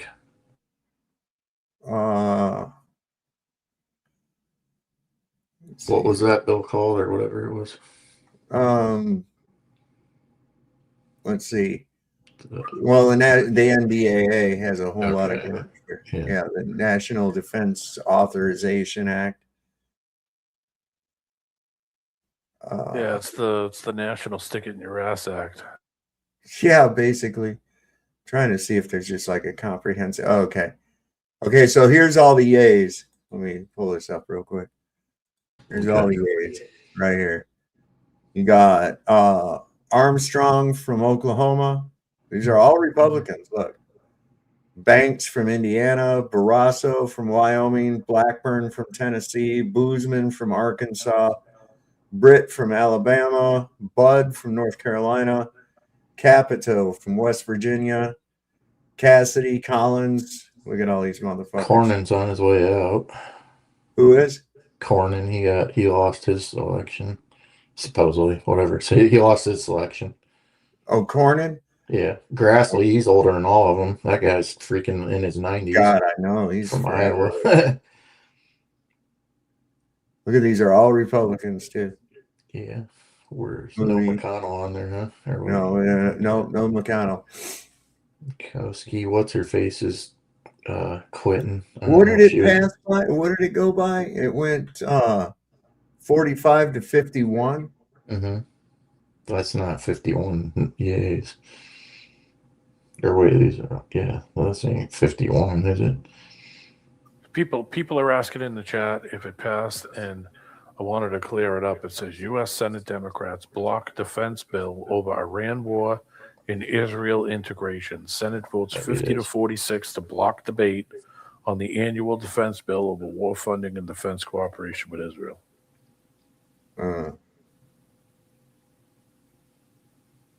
There was something else they were trying to stick in that thing too. I'm trying to remember what it was, because they always do in every one of those. Something really stupid. I got something. I'll think of it eventually. There's fires in Spain too, crazy wildfires. Really? Yeah, It's probably Jews. It's probably Jews because Spain won't fucking back Israel. Yeah. Anytime whoever doesn't back them, they go in there with their little rat people and start doing their fucking bullshit. This is why you can't just deport them. You gotta eliminate them. Says at least 12 people were killed and 6 injured in Los Gallardos, Spain. And the video is wild. So probably because they won the World Cup game and got all excited and started lighting shit on fire. And Iran hit a warehouse and you cut out. No, it was me. I was waiting for the thing to pop up, but check this out. Here's a dude named David Wilkerson, 1973 vision of the last days. And they made fun of this fucking guy. Wait till you see. Let's hear if it's anywhere close to where we're at right now. Really saw, I believe, call it vision or word from the Lord 2 weeks in a row, every night, an awesome sense of calamity coming to the nation as a result of its sin, rampant sin. I talked about cars and houses not being able to be sold. I talked about a flood of filth on television that was coming, programs that would be incubated in hell. We're going to see the devil glorified on television. We're going to see nudity on primetime television. And it's the prophet Nahum's prophecy coming to pass. God said, behold, I'll pour abominable filth upon you. Now, that doesn't mean that God has a reservoir of smut and filth, but the devil does, and the Holy Spirit's been restraining it. But men are clamoring for nudity, streaking, filth, dirty television programming, and they're going to get it. Yes. I'm not a prophecy expert. I'm not a prophet. But I got a historical view of how God deals with nations who reach what I call flashpoints. When they reach these certain points of violence, for example, when the nation became violent, God said, I'll destroy it. And once again, all through the Old Testament, you eat violence. And every time Jerusalem, Israel, Babylon became violent, God destroyed it. I saw the moral landslide that happens, permissiveness in sexual morals, rampant homosexuality, all of these things. The prophet Nahum, for example, came to Nineveh. Jonah preached and Nineveh repented. 150-year reprieve was given to Nineveh. And along comes the prophet Nahum, and he said, now God's going to destroy you. And I'm going to give you 5 reasons. He said, you become an alcoholic society. Mm-hmm. You become drunken. He said, your men have become as women. Now that fits here today so much that we call it bisexual. Mm-hmm. He said, your leaders have become as grasshoppers. In other words, they won't make decisions. They promise everything to everybody. He said, you're running to and fro. Your shepherds have begun to slumber. They're sleeping. Mm-hmm. And your people are left empty and void and wasted. Now, how can God destroy Nineveh for these 5 sins and allow us to commit the 5 same sins rampantly and get away with it? There's no possibility of that. The prophet Azariah came to Jehoshaphat. He says, as long as you trust God, God is with you. The moment you forsake God, God forsakes you. And at that point, America's in trouble. And if we do not have from our government leaders now, we have congressmen who've asked us to vote from their born-again believers. All right, then let them take their stand. Let them not be ashamed of Jesus Christ. Let Christ be integrated into the government. All right, then we'll see the Lord keep this judgment suspended. He'll keep withstanding. He'll keep withholding it. He's done that time and time again all through history. But the moment we break his commandments, the moment we become ashamed of his testimony, then black days. I talked about earthquakes hitting the nations in the world and drought conditions. And when it first came out, I lost an awful lot of support. People who thought I should stick to drug addicts. And I was consequently driven to my Bible. Even some of my very closest, dearest friends thought that I had gone off the deep end. And it came to the place where I really wondered if I had just dreamed this.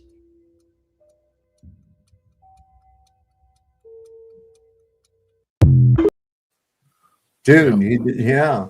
I was reading the other day that Lake Mead is at its lowest level it's ever been. Oh yeah. They've been finding boats and it's now. Well, that was a while ago. Now it's back even lower than it was before. It's so low that even the boat ramps are useless now. They can't get anything in and out of the water. Can't get down far enough. Yeah, can't get because the ramps weren't built to go that low. No, there's no need to. There's a power station somewhere over there too. I don't know where the other one was that I was reading, but they were saying that it's only like 28 feet from them having to shut the power station down. And I guess a lot of that juice goes to, I don't know if it's Arizona, California. So the water is drying out, is gone. And the power station that gives power down to those states could also shut off. So, all the old world structures and tunnels they tried to cover up are going to start showing. There's something down there. There's something. Of course there is. That's why they did it. There's something there. And I wonder if it's metaphysical. I wonder if it wasn't something that is kept in place by water. There's certain elements that do keep certain spirits at bay. Like salt, for instance. Making a circle of protection with salt. That kind of thing. The basic elements: earth, water, fire. Perhaps that's what it's for. What was the big purpose? What was Las Vegas? Las Vegas wasn't ready for that yet. What the fuck? Come on. Yeah, Hoover Dam. That's what it is. Yeah. They said if Hoover Dam drops another 30 feet, that's it. They got to shut down the plants because they can't cool the generators. They ain't got enough current to run the generators. Yep. Said record low snowpack in the upper Colorado Basin and federal projections of the U.S. Bureau of Reclamation estimates that the levels could drop to 1,000 feet by May 2028, which is basically shutdown levels. It won't be able to run. Amy, that is some fucked up shit right there. That is some fucked up shit. I would. Yikes. Let's not put the FUN in dysfunctional. You know what I'm saying? Ah, damn. No, you guys only got a month to prepare, right? A month. You're gonna lose 7 seconds of gravity next month. Oh, that's right. Yeah, that's right. So I hope you guys are prepping. Tie everything down. Stay. Yeah, I've got some boots I bolted to the concrete outside. Nice, okay. Well, you got your inversion table too, right? So yeah. Right. I've got a bar and boots, so I'm going to hang upside down when it happens. Okay, there you go. We'll see That'll if work. anything. We'll see if everything's just going to go flying. Just that's it. It's just going to be over. You got to catch it when all it comes back. Well, you might have to do a show when it hits. So I don't know if the internet will be working. It's going to be like the Looney Tunes. Well, will it invert the signal? Might. I mean, we should do a live stream so we can test this all out. All right, we're going to do it. We're entering new territory here. I'm going to put water bottles all over the place and set up a couple cameras so that way you can see the gravity changing, and I'll be ready. Who approves that shit and says, "Yeah, put that out"? The reverse. It's a reverse Newton. It's a reverse Newton. Well, I mean, we're getting information from a guy in a fucked up pond. I'm sorry. That's where we're at. Newton. 2026. Anything's game. You want to know what it is? It's the Rockefellers. Having our public education system bought and paid for decades. There's a good reason they don't teach you business in public school. There's a good reason they don't teach you to file your taxes. It's because the Rockefellers just want good little manufacturers. Obedient little employees already subscribe to the idea of a 9-to-5. Raise your hand to go to the bathroom. Please, sir, can I have some more? No, you can't have any more. You know what it is? It's the Rothschilds. Once upon a time, requesting a Federal Reserve, the richest people in the world said nay. Said, actually, and the Rothschilds responded with, do you guys like cruise ships? It's that through all of the atrocity, through all of the corruption, we're supposed to sit here and act like the world that the system built, the world that the billionaires and the people in power built is made for us, and it's not. And what's more is in the modern day, we're all supposed to just sit here like good little girls and goyams for Big Daddy Netanyahu while he fights a Zionist war on the other side of an ocean on our blood and our flesh, our taxpayer dollar. Why? Because we're all just sacrificial lambs, rats in a cage, running around looking for the cheese. Well, you know what? I think it's time we band together and find it. Ooh. Depends on what type of cheese it is. If it's a Roquefort, I'm not looking for it. Yeah, I'm not much on that either. Wait, it smells like shit. Gouda cheese fan either. Yeah. I like Gouda. I like smoked Gouda cheese. Gouda's Gouda. Some Munster. I got smoked Gouda right now. Smoked Gouda? It's really good in macaroni and cheese. I got a video of your buddy, D-Man. That ain't what I thought you were gonna say. My buddy. Oh my God, this can't be good. It's Rabbi Shmuley. Oh, my buddy. How did he become my buddy? I don't know. Your I know buddy. you like this guy. I know you like this guy. So, Shmuley? I don't know, man. I watched him on TY. Did you see the one when he was on? Him and Chank from TYT were on freaking that Limeys TV show in England. Oh, it don't matter what he's on. Piers All he Morgan. does is just shout over people and Yeah, that's all he did the whole fucking time. repeat the same thing and then immediately go to the anti-Semite card and everything else. I don't know how is anybody even? Does he have anybody that actually supports him? No, that's what I wondered. He Just his own people. glues his pubes to his face. Proved me wrong. I know. He looks like what was that? Was that Labyrinth? Yeah, that troll. Critter in Labyrinth. He Yeah. looks just like that thing. God Well, damn. I just want to state something so that way there's no confusion. I don't know Reverend Shmuley. He's no friend of mine. I have no association with him. Oh no, I started a problem. You denounced the schmoll. Yes, I denounced the Shmuley. Let me see if I can find a picture of that little son of a bitch. Shouldn't be hard. Well, I Reverse forget the Newton. name of it. Talk about a creepy movie, right? That was about child trafficking. Yeah, basically. It really was. Let's see. Okay, wait a second. I think I got him. Hold on a second. Let me bring him up. See if David Bowie as Lindsey Graham. Ziggy Stardust. There you go. Is that it? Yeah. All right. So where's my fucking stream here? Spiders from Mars. There you go on the left. No, yeah, okay. Yeah, there he is. Dude on the left. There's Laura Loomer on the right. Jeez. She's a beauty. But that dude looks just like Shmuley. I bet his wiener's jealous of his nose. Laura Loomer's a handsome man, a handsome woman. Oh, Dude, she looks like Jigsaw from Scarface. From Saw. Yeah. Yeah. She's a handsome woman.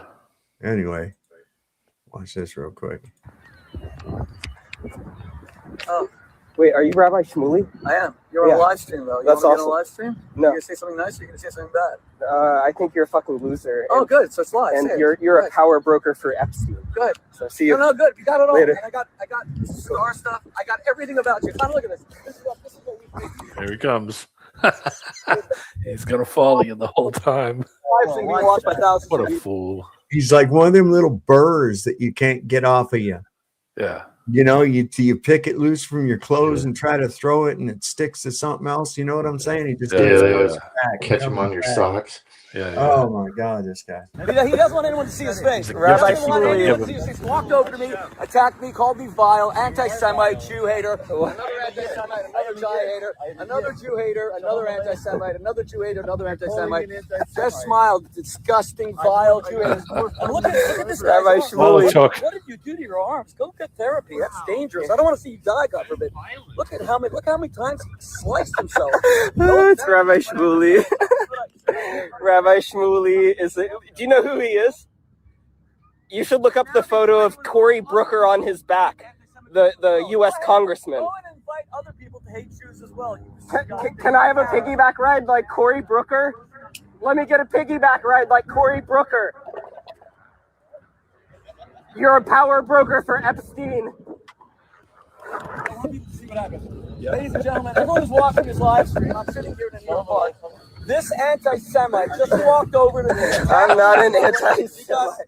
Jew hatred has become normalized in America. You can walk over to anybody with a kippah. If I was black and someone did this to me, we would stand up for them. The fact that no one says a word to anti-Semites who attack Jews because they wear kippahs is the downfall of the United States. You are a repulsive I said American. nothing about you being Jewish. You are founding fathers. You are an affront to our Constitution. And I'm glad that I exposed you. Everyone's silence is complicit. Jews can wear kippahs. They don't know who Cory Booker is. I'm Jewish. Look up Rabbi Shmuley in the Epstein files, everyone. Oh, That's him. God damn. That's all it took was him to go over and just say like 8 words. Yeah. And that was enough to get him to like, oh, yeah, you think you are. Yeah, I'm a guys, victim come on. mode. Immediate. You That's why he's fucking- laughing, because he literally just went over there and trolled him just to get him to fucking do the hop up so he had a video. His cargo pockets are filled with snip tips. Chews on like beef jerky. Ugh. He's a repulsive human. He sure gets back and forth from the States to over there quite a bit, and Ukraine. The guy, he's a well-traveled little hat. Small hat. He's gotta have that Repulsive little hat. person. So got a dildo delivery for a butt plug for Notice nobody jumped in. Nobody jumped in to help him or support him. No. Everybody was like, "Yeah, screw you." He's kind of at this point known as like the town fucking nut. Yeah. You know, like a local character or whatever, because he does that dumb shit all day long. But I think I'm going to call it out, man. It's about time to get off of here. Well, that's okay. We can come back in 45 minutes and do another Come back 3 in and a half. 45 minutes. Let me get 40 winks and I'll be back. Right? Just kidding. Yeah. I'm going to go in here and chill for a few minutes and I'm going to bed, babe. So So good to have you guys up again, man. Yes. I love having you guys. All these people that are out here. We had like at one point like 200 people watching it. Good to see everybody in chat, and good to see the Rumble people too. Yeah, man. A lot of people over in Rumble tonight. We had the one time over there 17. So hey, we're getting out there. At least somebody's got taste, right? That's what we want to know.